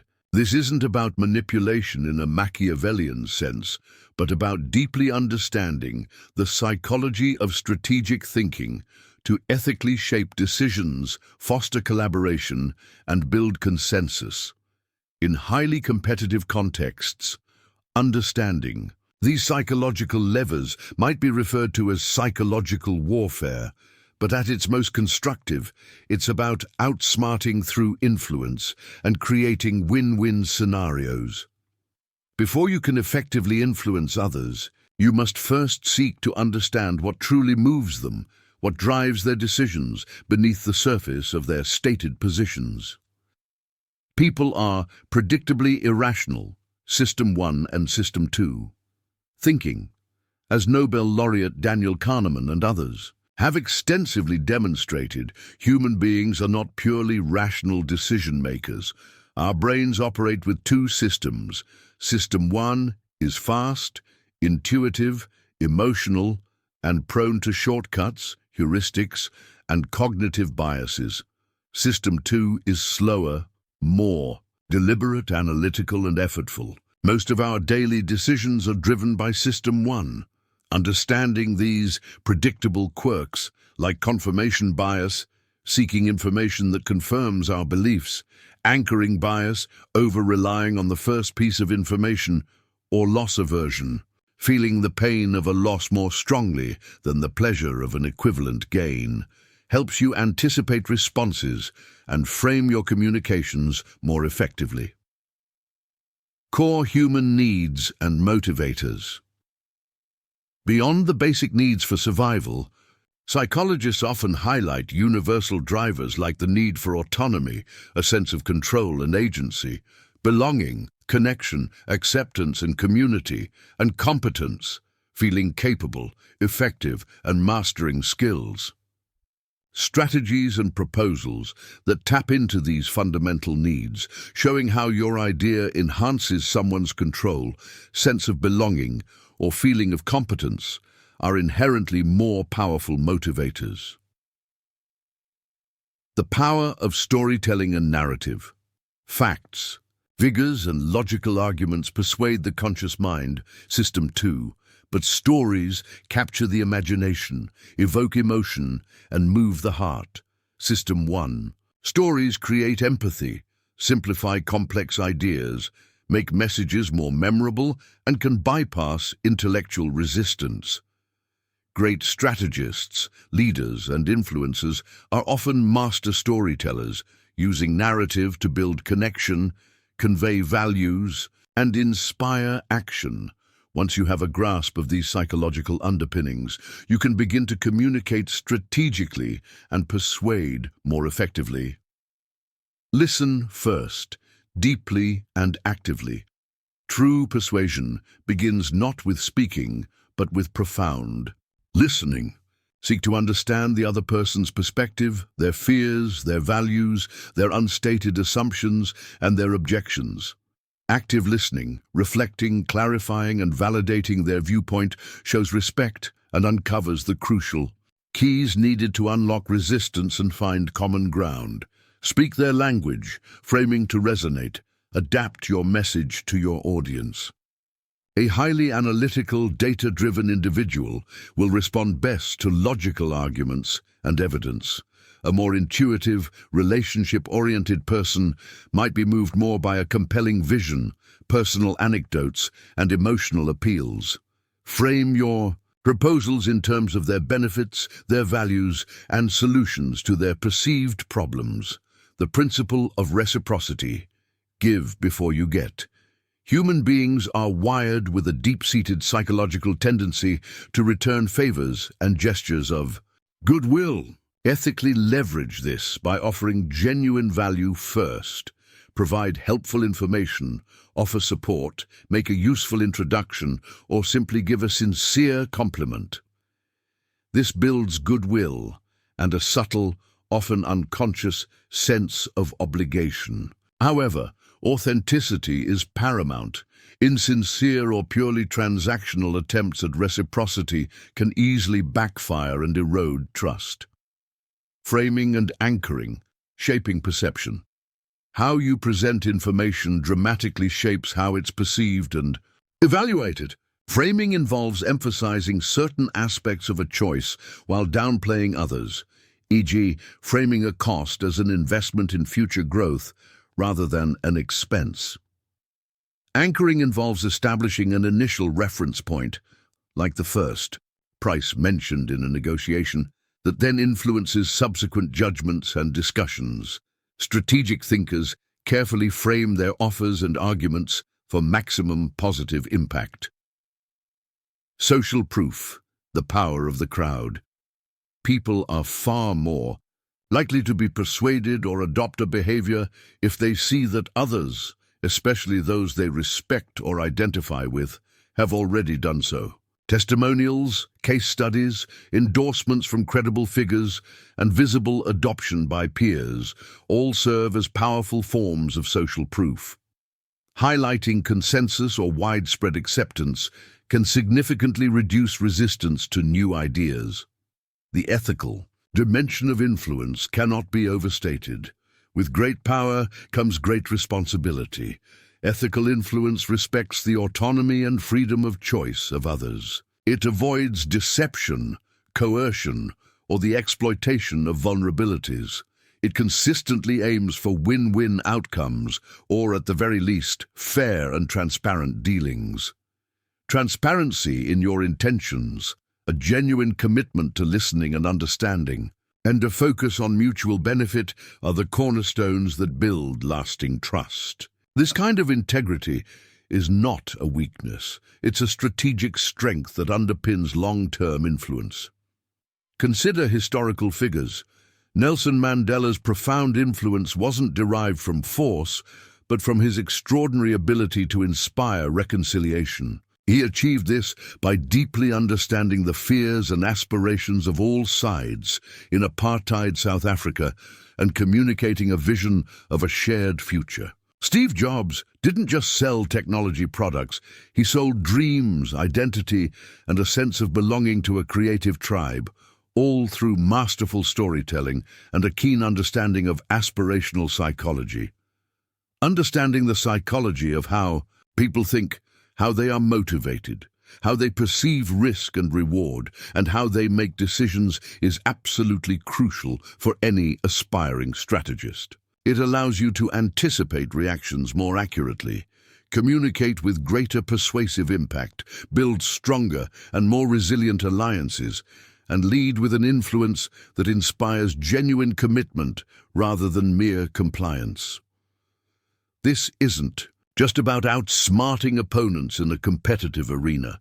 It's about deeply understanding the human element that is at the heart of every strategic equation, enabling you to navigate and shape it with wisdom and efficacy.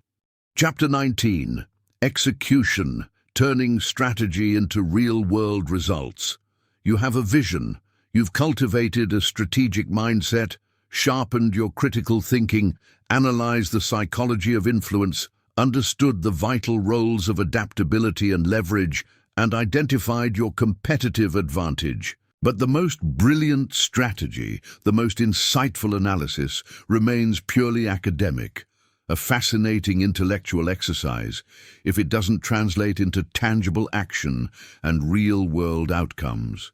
This is where the rubber meets the road.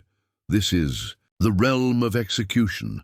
Execution is the disciplined process of bridging the gap between your well-laid plans and concrete reality. It's where dreams are forged into achievements.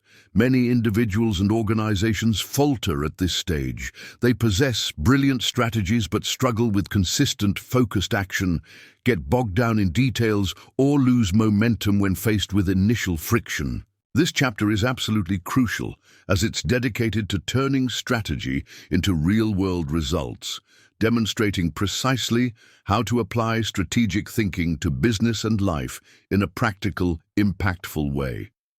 To effectively bridge the often daunting gap between strategic planning and successful action, consider these core principles of execution. Break it down into actionable steps. Chunking. Grand, complex strategies can feel overwhelming and paralyzing. The key is to deconstruct your big vision into specific, manageable, and clearly defined actionable tasks or mini-projects.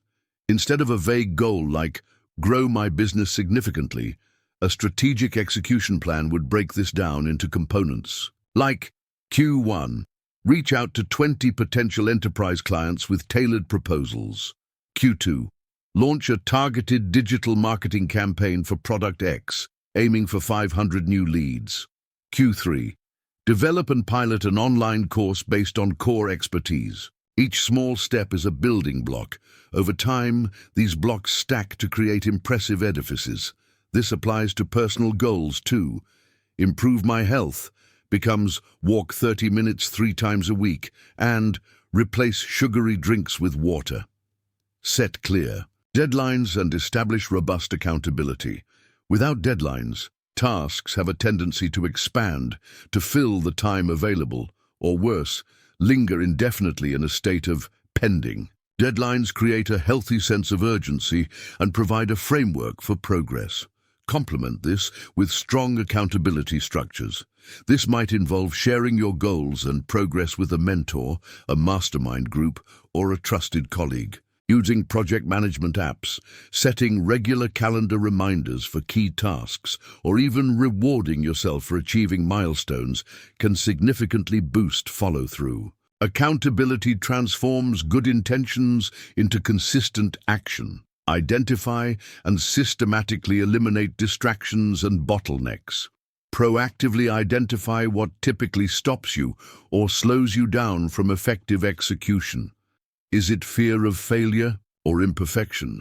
Is it a lack of clarity on the next immediate step?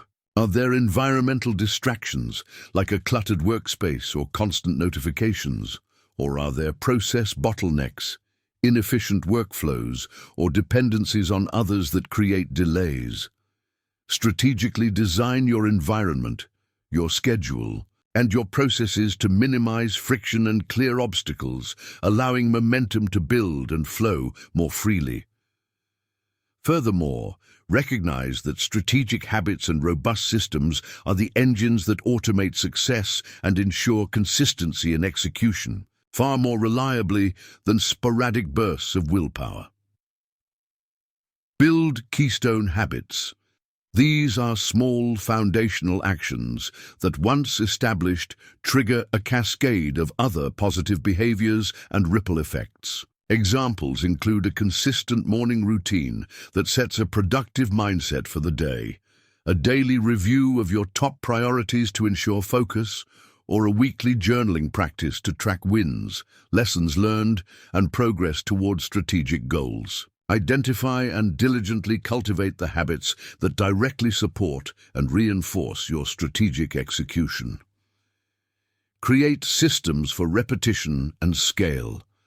For any task or process that you do regularly, design a system, a standardized workflow, a detailed checklist, a set of templates or standard operating procedures, SOPs. Systems reduce decision fatigue, minimize errors, ensure consistency of output, and allow you to delegate more effectively as you scale your efforts. This isn't just for large businesses. Individuals can systematize many aspects of their personal and professional lives. Effective execution is not a set-it-and-forget-it process. It requires ongoing measurement, learning, and refinement. Track key metrics and performance indicators, KPIs. What matters gets measured, and what gets measured gets managed and improved.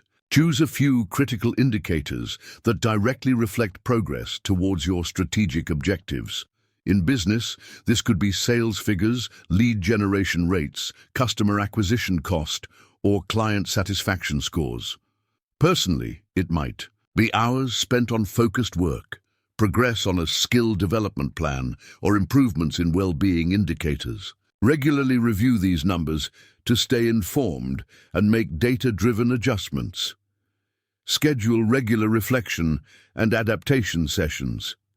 Dedicate specific time, perhaps weekly or monthly, for deliberate reflection on your execution efforts. Ask yourself, what worked well this period?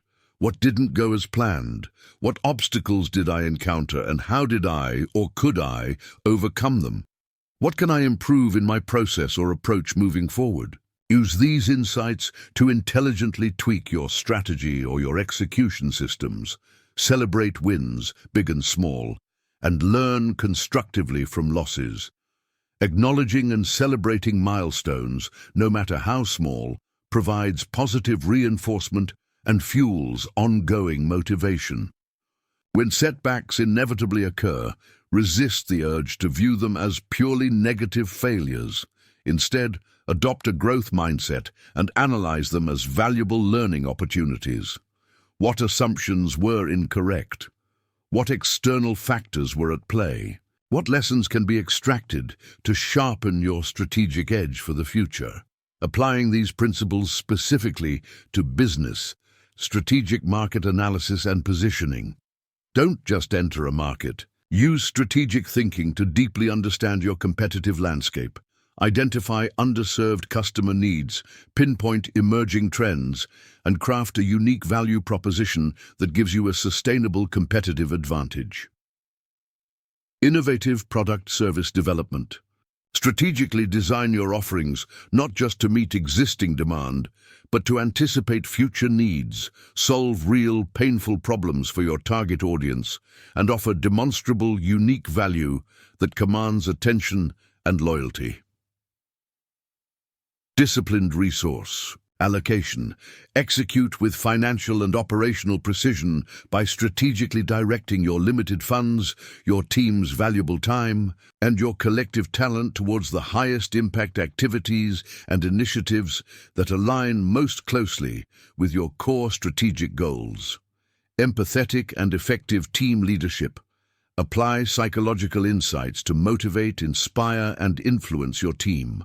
Build a high-performing culture that is deeply aligned with the company's strategic vision, where every member understands their role and contribution.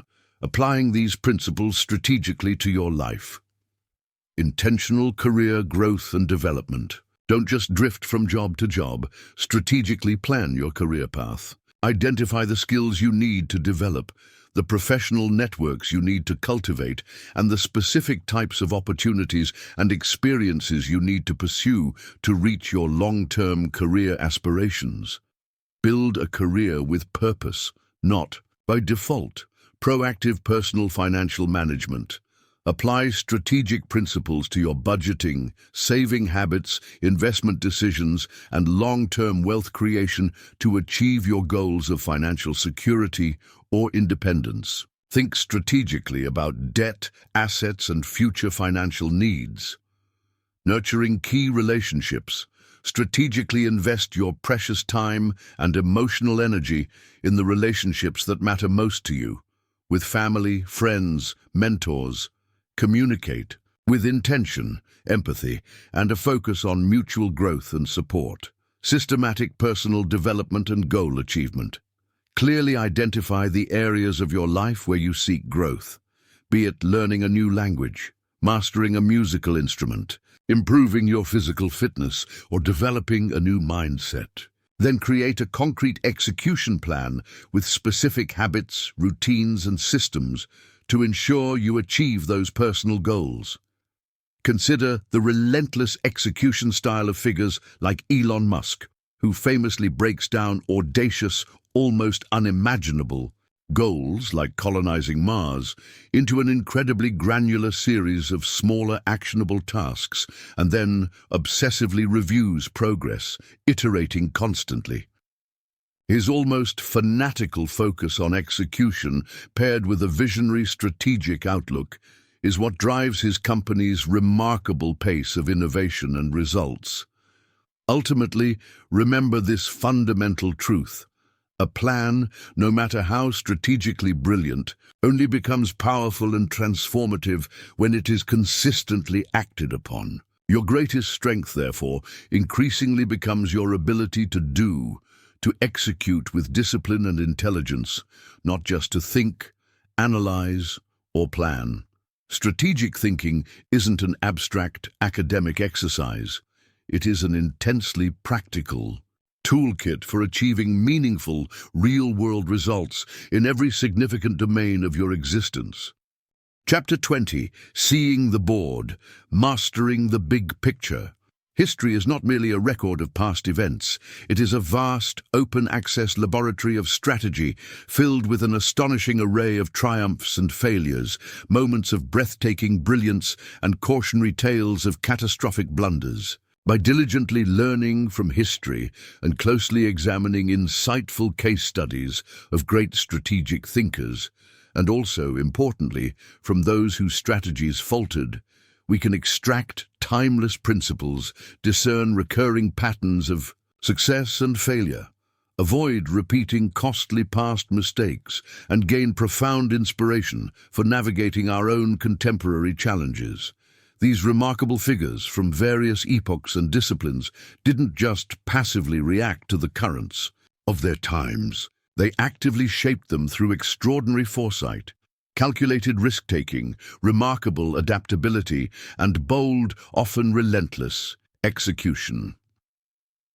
Consider the enduring wisdom of Sun Tzu, the ancient Chinese general and philosopher, whose seminal work, The Art of War, remains a cornerstone of strategic thought more than 2 millennia after it was written.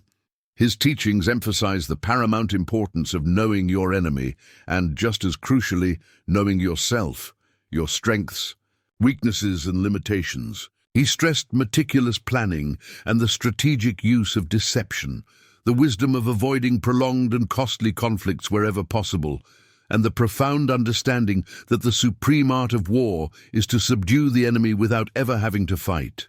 These incisive principles are as strikingly relevant in modern business negotiation, competitive market strategy, and even personal conflict resolution as they were on the blood-soaked battlefields of ancient China. Sun Tzu's unwavering focus on intelligence gathering, optimal positioning before engagement, and the subtle application of psychological advantage offers a deep well of lessons for any aspiring strategist. Journey forward in time and look at the strategic genius of Abraham Lincoln during the crucible of the American Civil War. He faced a deeply, tragically divided nation and shouldered immense, almost unbearable personal and political pressure. His strategic brilliance lay not just in his eventual grasp of military oversight, but in his exceptional ability to articulate a compelling, evolving moral vision, initially focused on preserving the Union, later expanding to encompass the profound moral imperative of emancipation. His masterful sense of timing with pivotal proclamations, like the Emancipation Proclamation itself, was critical. Furthermore, his capacity to manage a cabinet filled with diverse, ambitious, and often conflicting personalities, forging a functioning government amidst chaos, demonstrated incredible interpersonal strategic skill and his deep personal resilience in the face of devastating military losses and personal grief was foundational. He continuously adapted his military and political strategies as the long war evolved, demonstrating incredible strategic agility and a willingness to learn from setbacks. Shift to the world of 20th and 21st century innovation and consider Steve Jobs, the co-founder of Apple. He wasn't merely a gifted technologist or a charismatic showman. He was a master strategist who possessed an almost uncanny ability to understand and even create market desire, often before the market itself consciously recognized those desires. His core strategy involved an intense, almost obsessive focus on a relatively small number of products and making them exceptionally well, with an unparalleled emphasis on design and user experience. He understood the strategic power of integrating hardware, software, and services to create a seamless, closed ecosystem, a key and fiercely defended competitive advantage.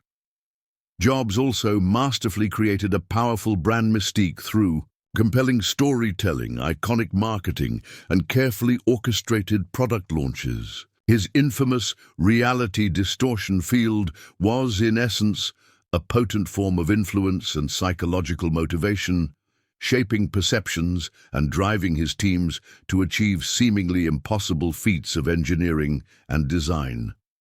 He deeply understood leverage, how a small, agile, and fiercely dedicated team, driven by a clear vision, could outmaneuver larger, more bureaucratic, and slower-moving corporations. Now, turn to the realm of statecraft and consider Queen Elizabeth I of England. She inherited a kingdom that was religiously divided, financially strained, and strategically vulnerable in a Europe dominated by larger, often hostile powers. Her strategic acumen was multifaceted. It involved skillfully navigating complex and dangerous religious and political tensions both domestically and internationally. She employed masterful diplomacy and calculated ambiguity in her foreign policy, famously playing potential royal suitors and rival European powers, like Spain and France, against each other. A sophisticated real-world application of game theory principles, she diligently fostered a burgeoning sense of English national identity and pride. Crucially, she made pragmatic, often difficult decisions that prioritized England's long-term survival, stability, and eventual rise as a significant global power. Her legendary patience and her acute understanding of timing when making alliances, declaring war, or issuing edicts were central to her long and largely successful reign. What common threads, what universal lessons can we extract from studying these diverse historical figures and their strategic approaches? Vision is paramount and must be clearly articulated. All great strategists possessed a clear, often audacious and deeply held vision for what they wanted to achieve. They could paint a compelling picture of that future for others. Adaptability and flexibility are non-negotiable. They were not rigidly dogmatic in their approach. They understood that circumstances change and strategies must evolve. Lincoln changed generals and shifted war aims as needed. Jobs famously pivoted Apple's product lines and business models. Thorough information, intelligence, and situational awareness are crucial. Sun Tzu's timeless emphasis on knowing the terrain, the enemy, and oneself is a universal truth applicable to any strategic endeavor. Knowledge is power. A deep understanding of human psychology is essential. Recognizing and appealing to human motivations, fears, aspirations, and biases was central to their ability to lead, influence, negotiate, and inspire loyalty. Execution is everything. Action is key. They didn't just plan or theorize, they acted often decisively, courageously, and persistently, even in the face of significant risk or opposition. By immersing ourselves in the study of these and countless other strategic thinkers throughout history, From military leaders to business innovators, from social reformers to political visionaries, we begin to see recurring patterns of thought, decision-making, and action that consistently lead to impactful outcomes. We learn that strategic thinking is not confined to a single field or discipline, but is a universal human skill set applicable across all domains of endeavor. History offers us an incredibly rich tapestry of lessons, providing invaluable context, profound inspiration, and critical cautionary tales to inform and elevate our own strategic journeys in the complex world of today. Conclusion: your strategic edge, living life as a master tactician. We have embarked on a comprehensive journey through the intricate and powerful domain of strategic thinking. We've laid the foundational principles of cultivating a truly strategic mindset, explored the critical importance of achieving profound clarity in defining your endgame, and understood how information is ammunition when you learn before you move. We've delved into the necessity of seeing the board, mastering the big picture, and the game-changing power of anticipation in outsmarting obstacles.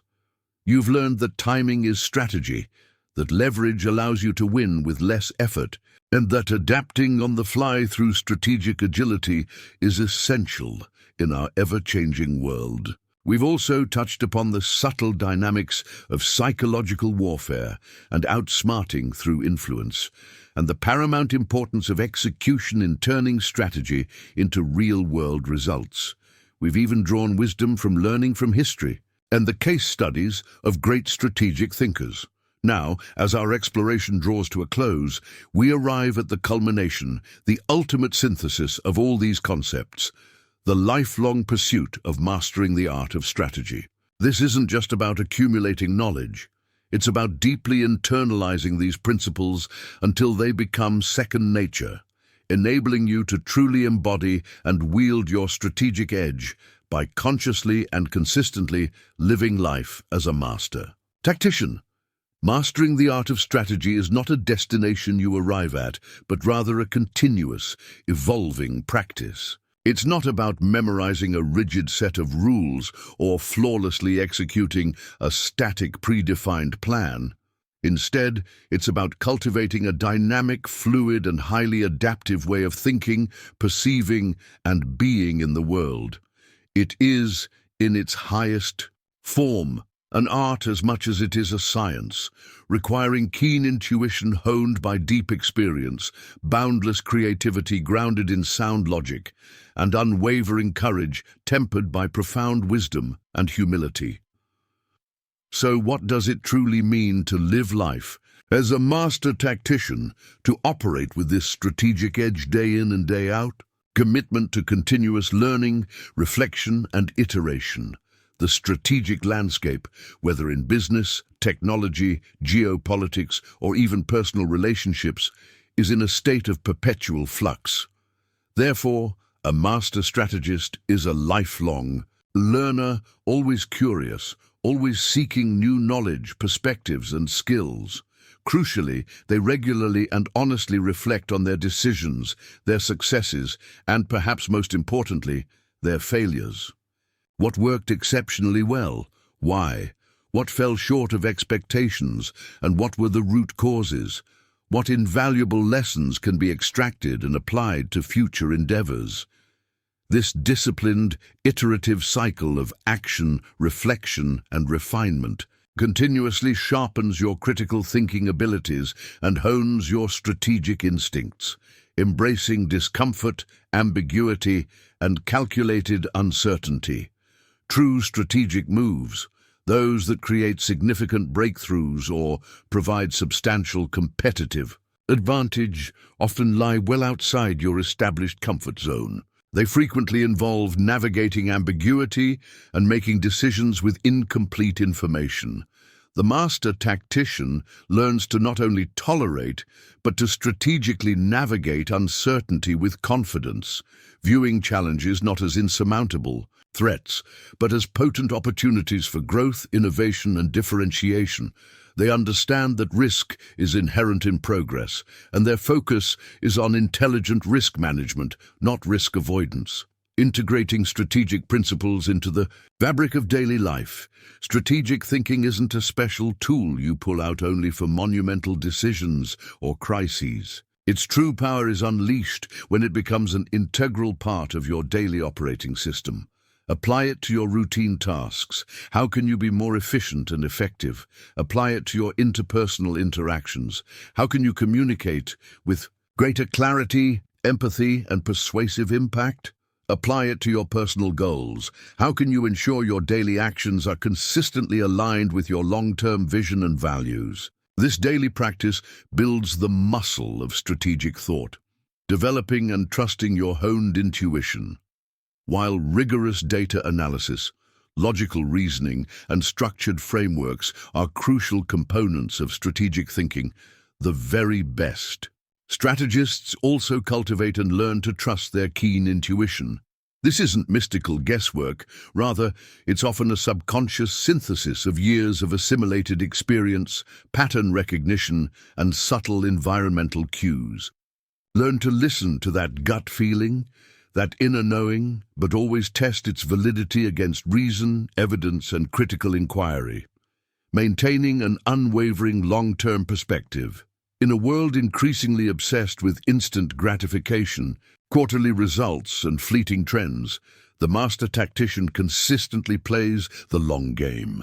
They understand that truly significant achievements, lasting legacies, and transformative changes require sustained time, unwavering persistence, and an unshakable focus on the ultimate objective, even when progress is slow or setbacks occur. Leading and acting with integrity, purpose, and ethical consideration. The most impactful and enduring strategies are those that are driven by a clear, meaningful purpose and firmly grounded in ethical principles. Influence built on a foundation of trust, transparency, and mutual respect is infinitely more powerful, resilient, and sustainable than that built on manipulation, coercion, or fear. The master tactician strives to create value not just for themselves, but for others, contributing positively to their sphere of influence.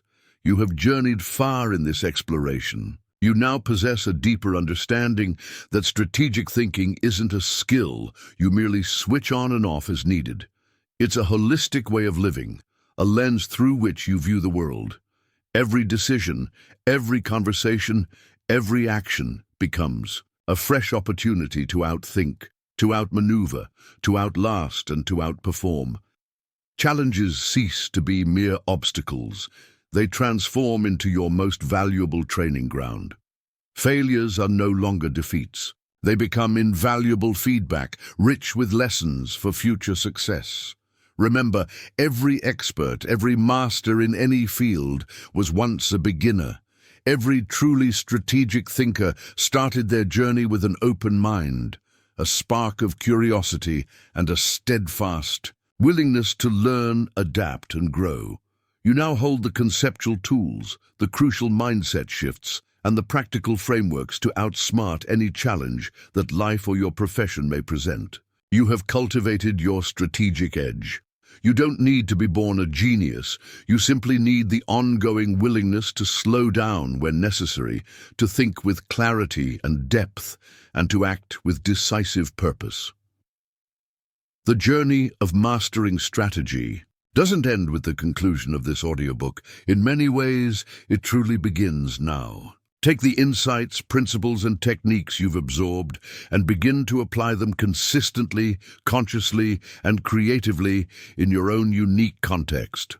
Watch with growing confidence as you transform your approach to your life, your career, your relationships, and every obstacle that once seemed to stand immovably in your way.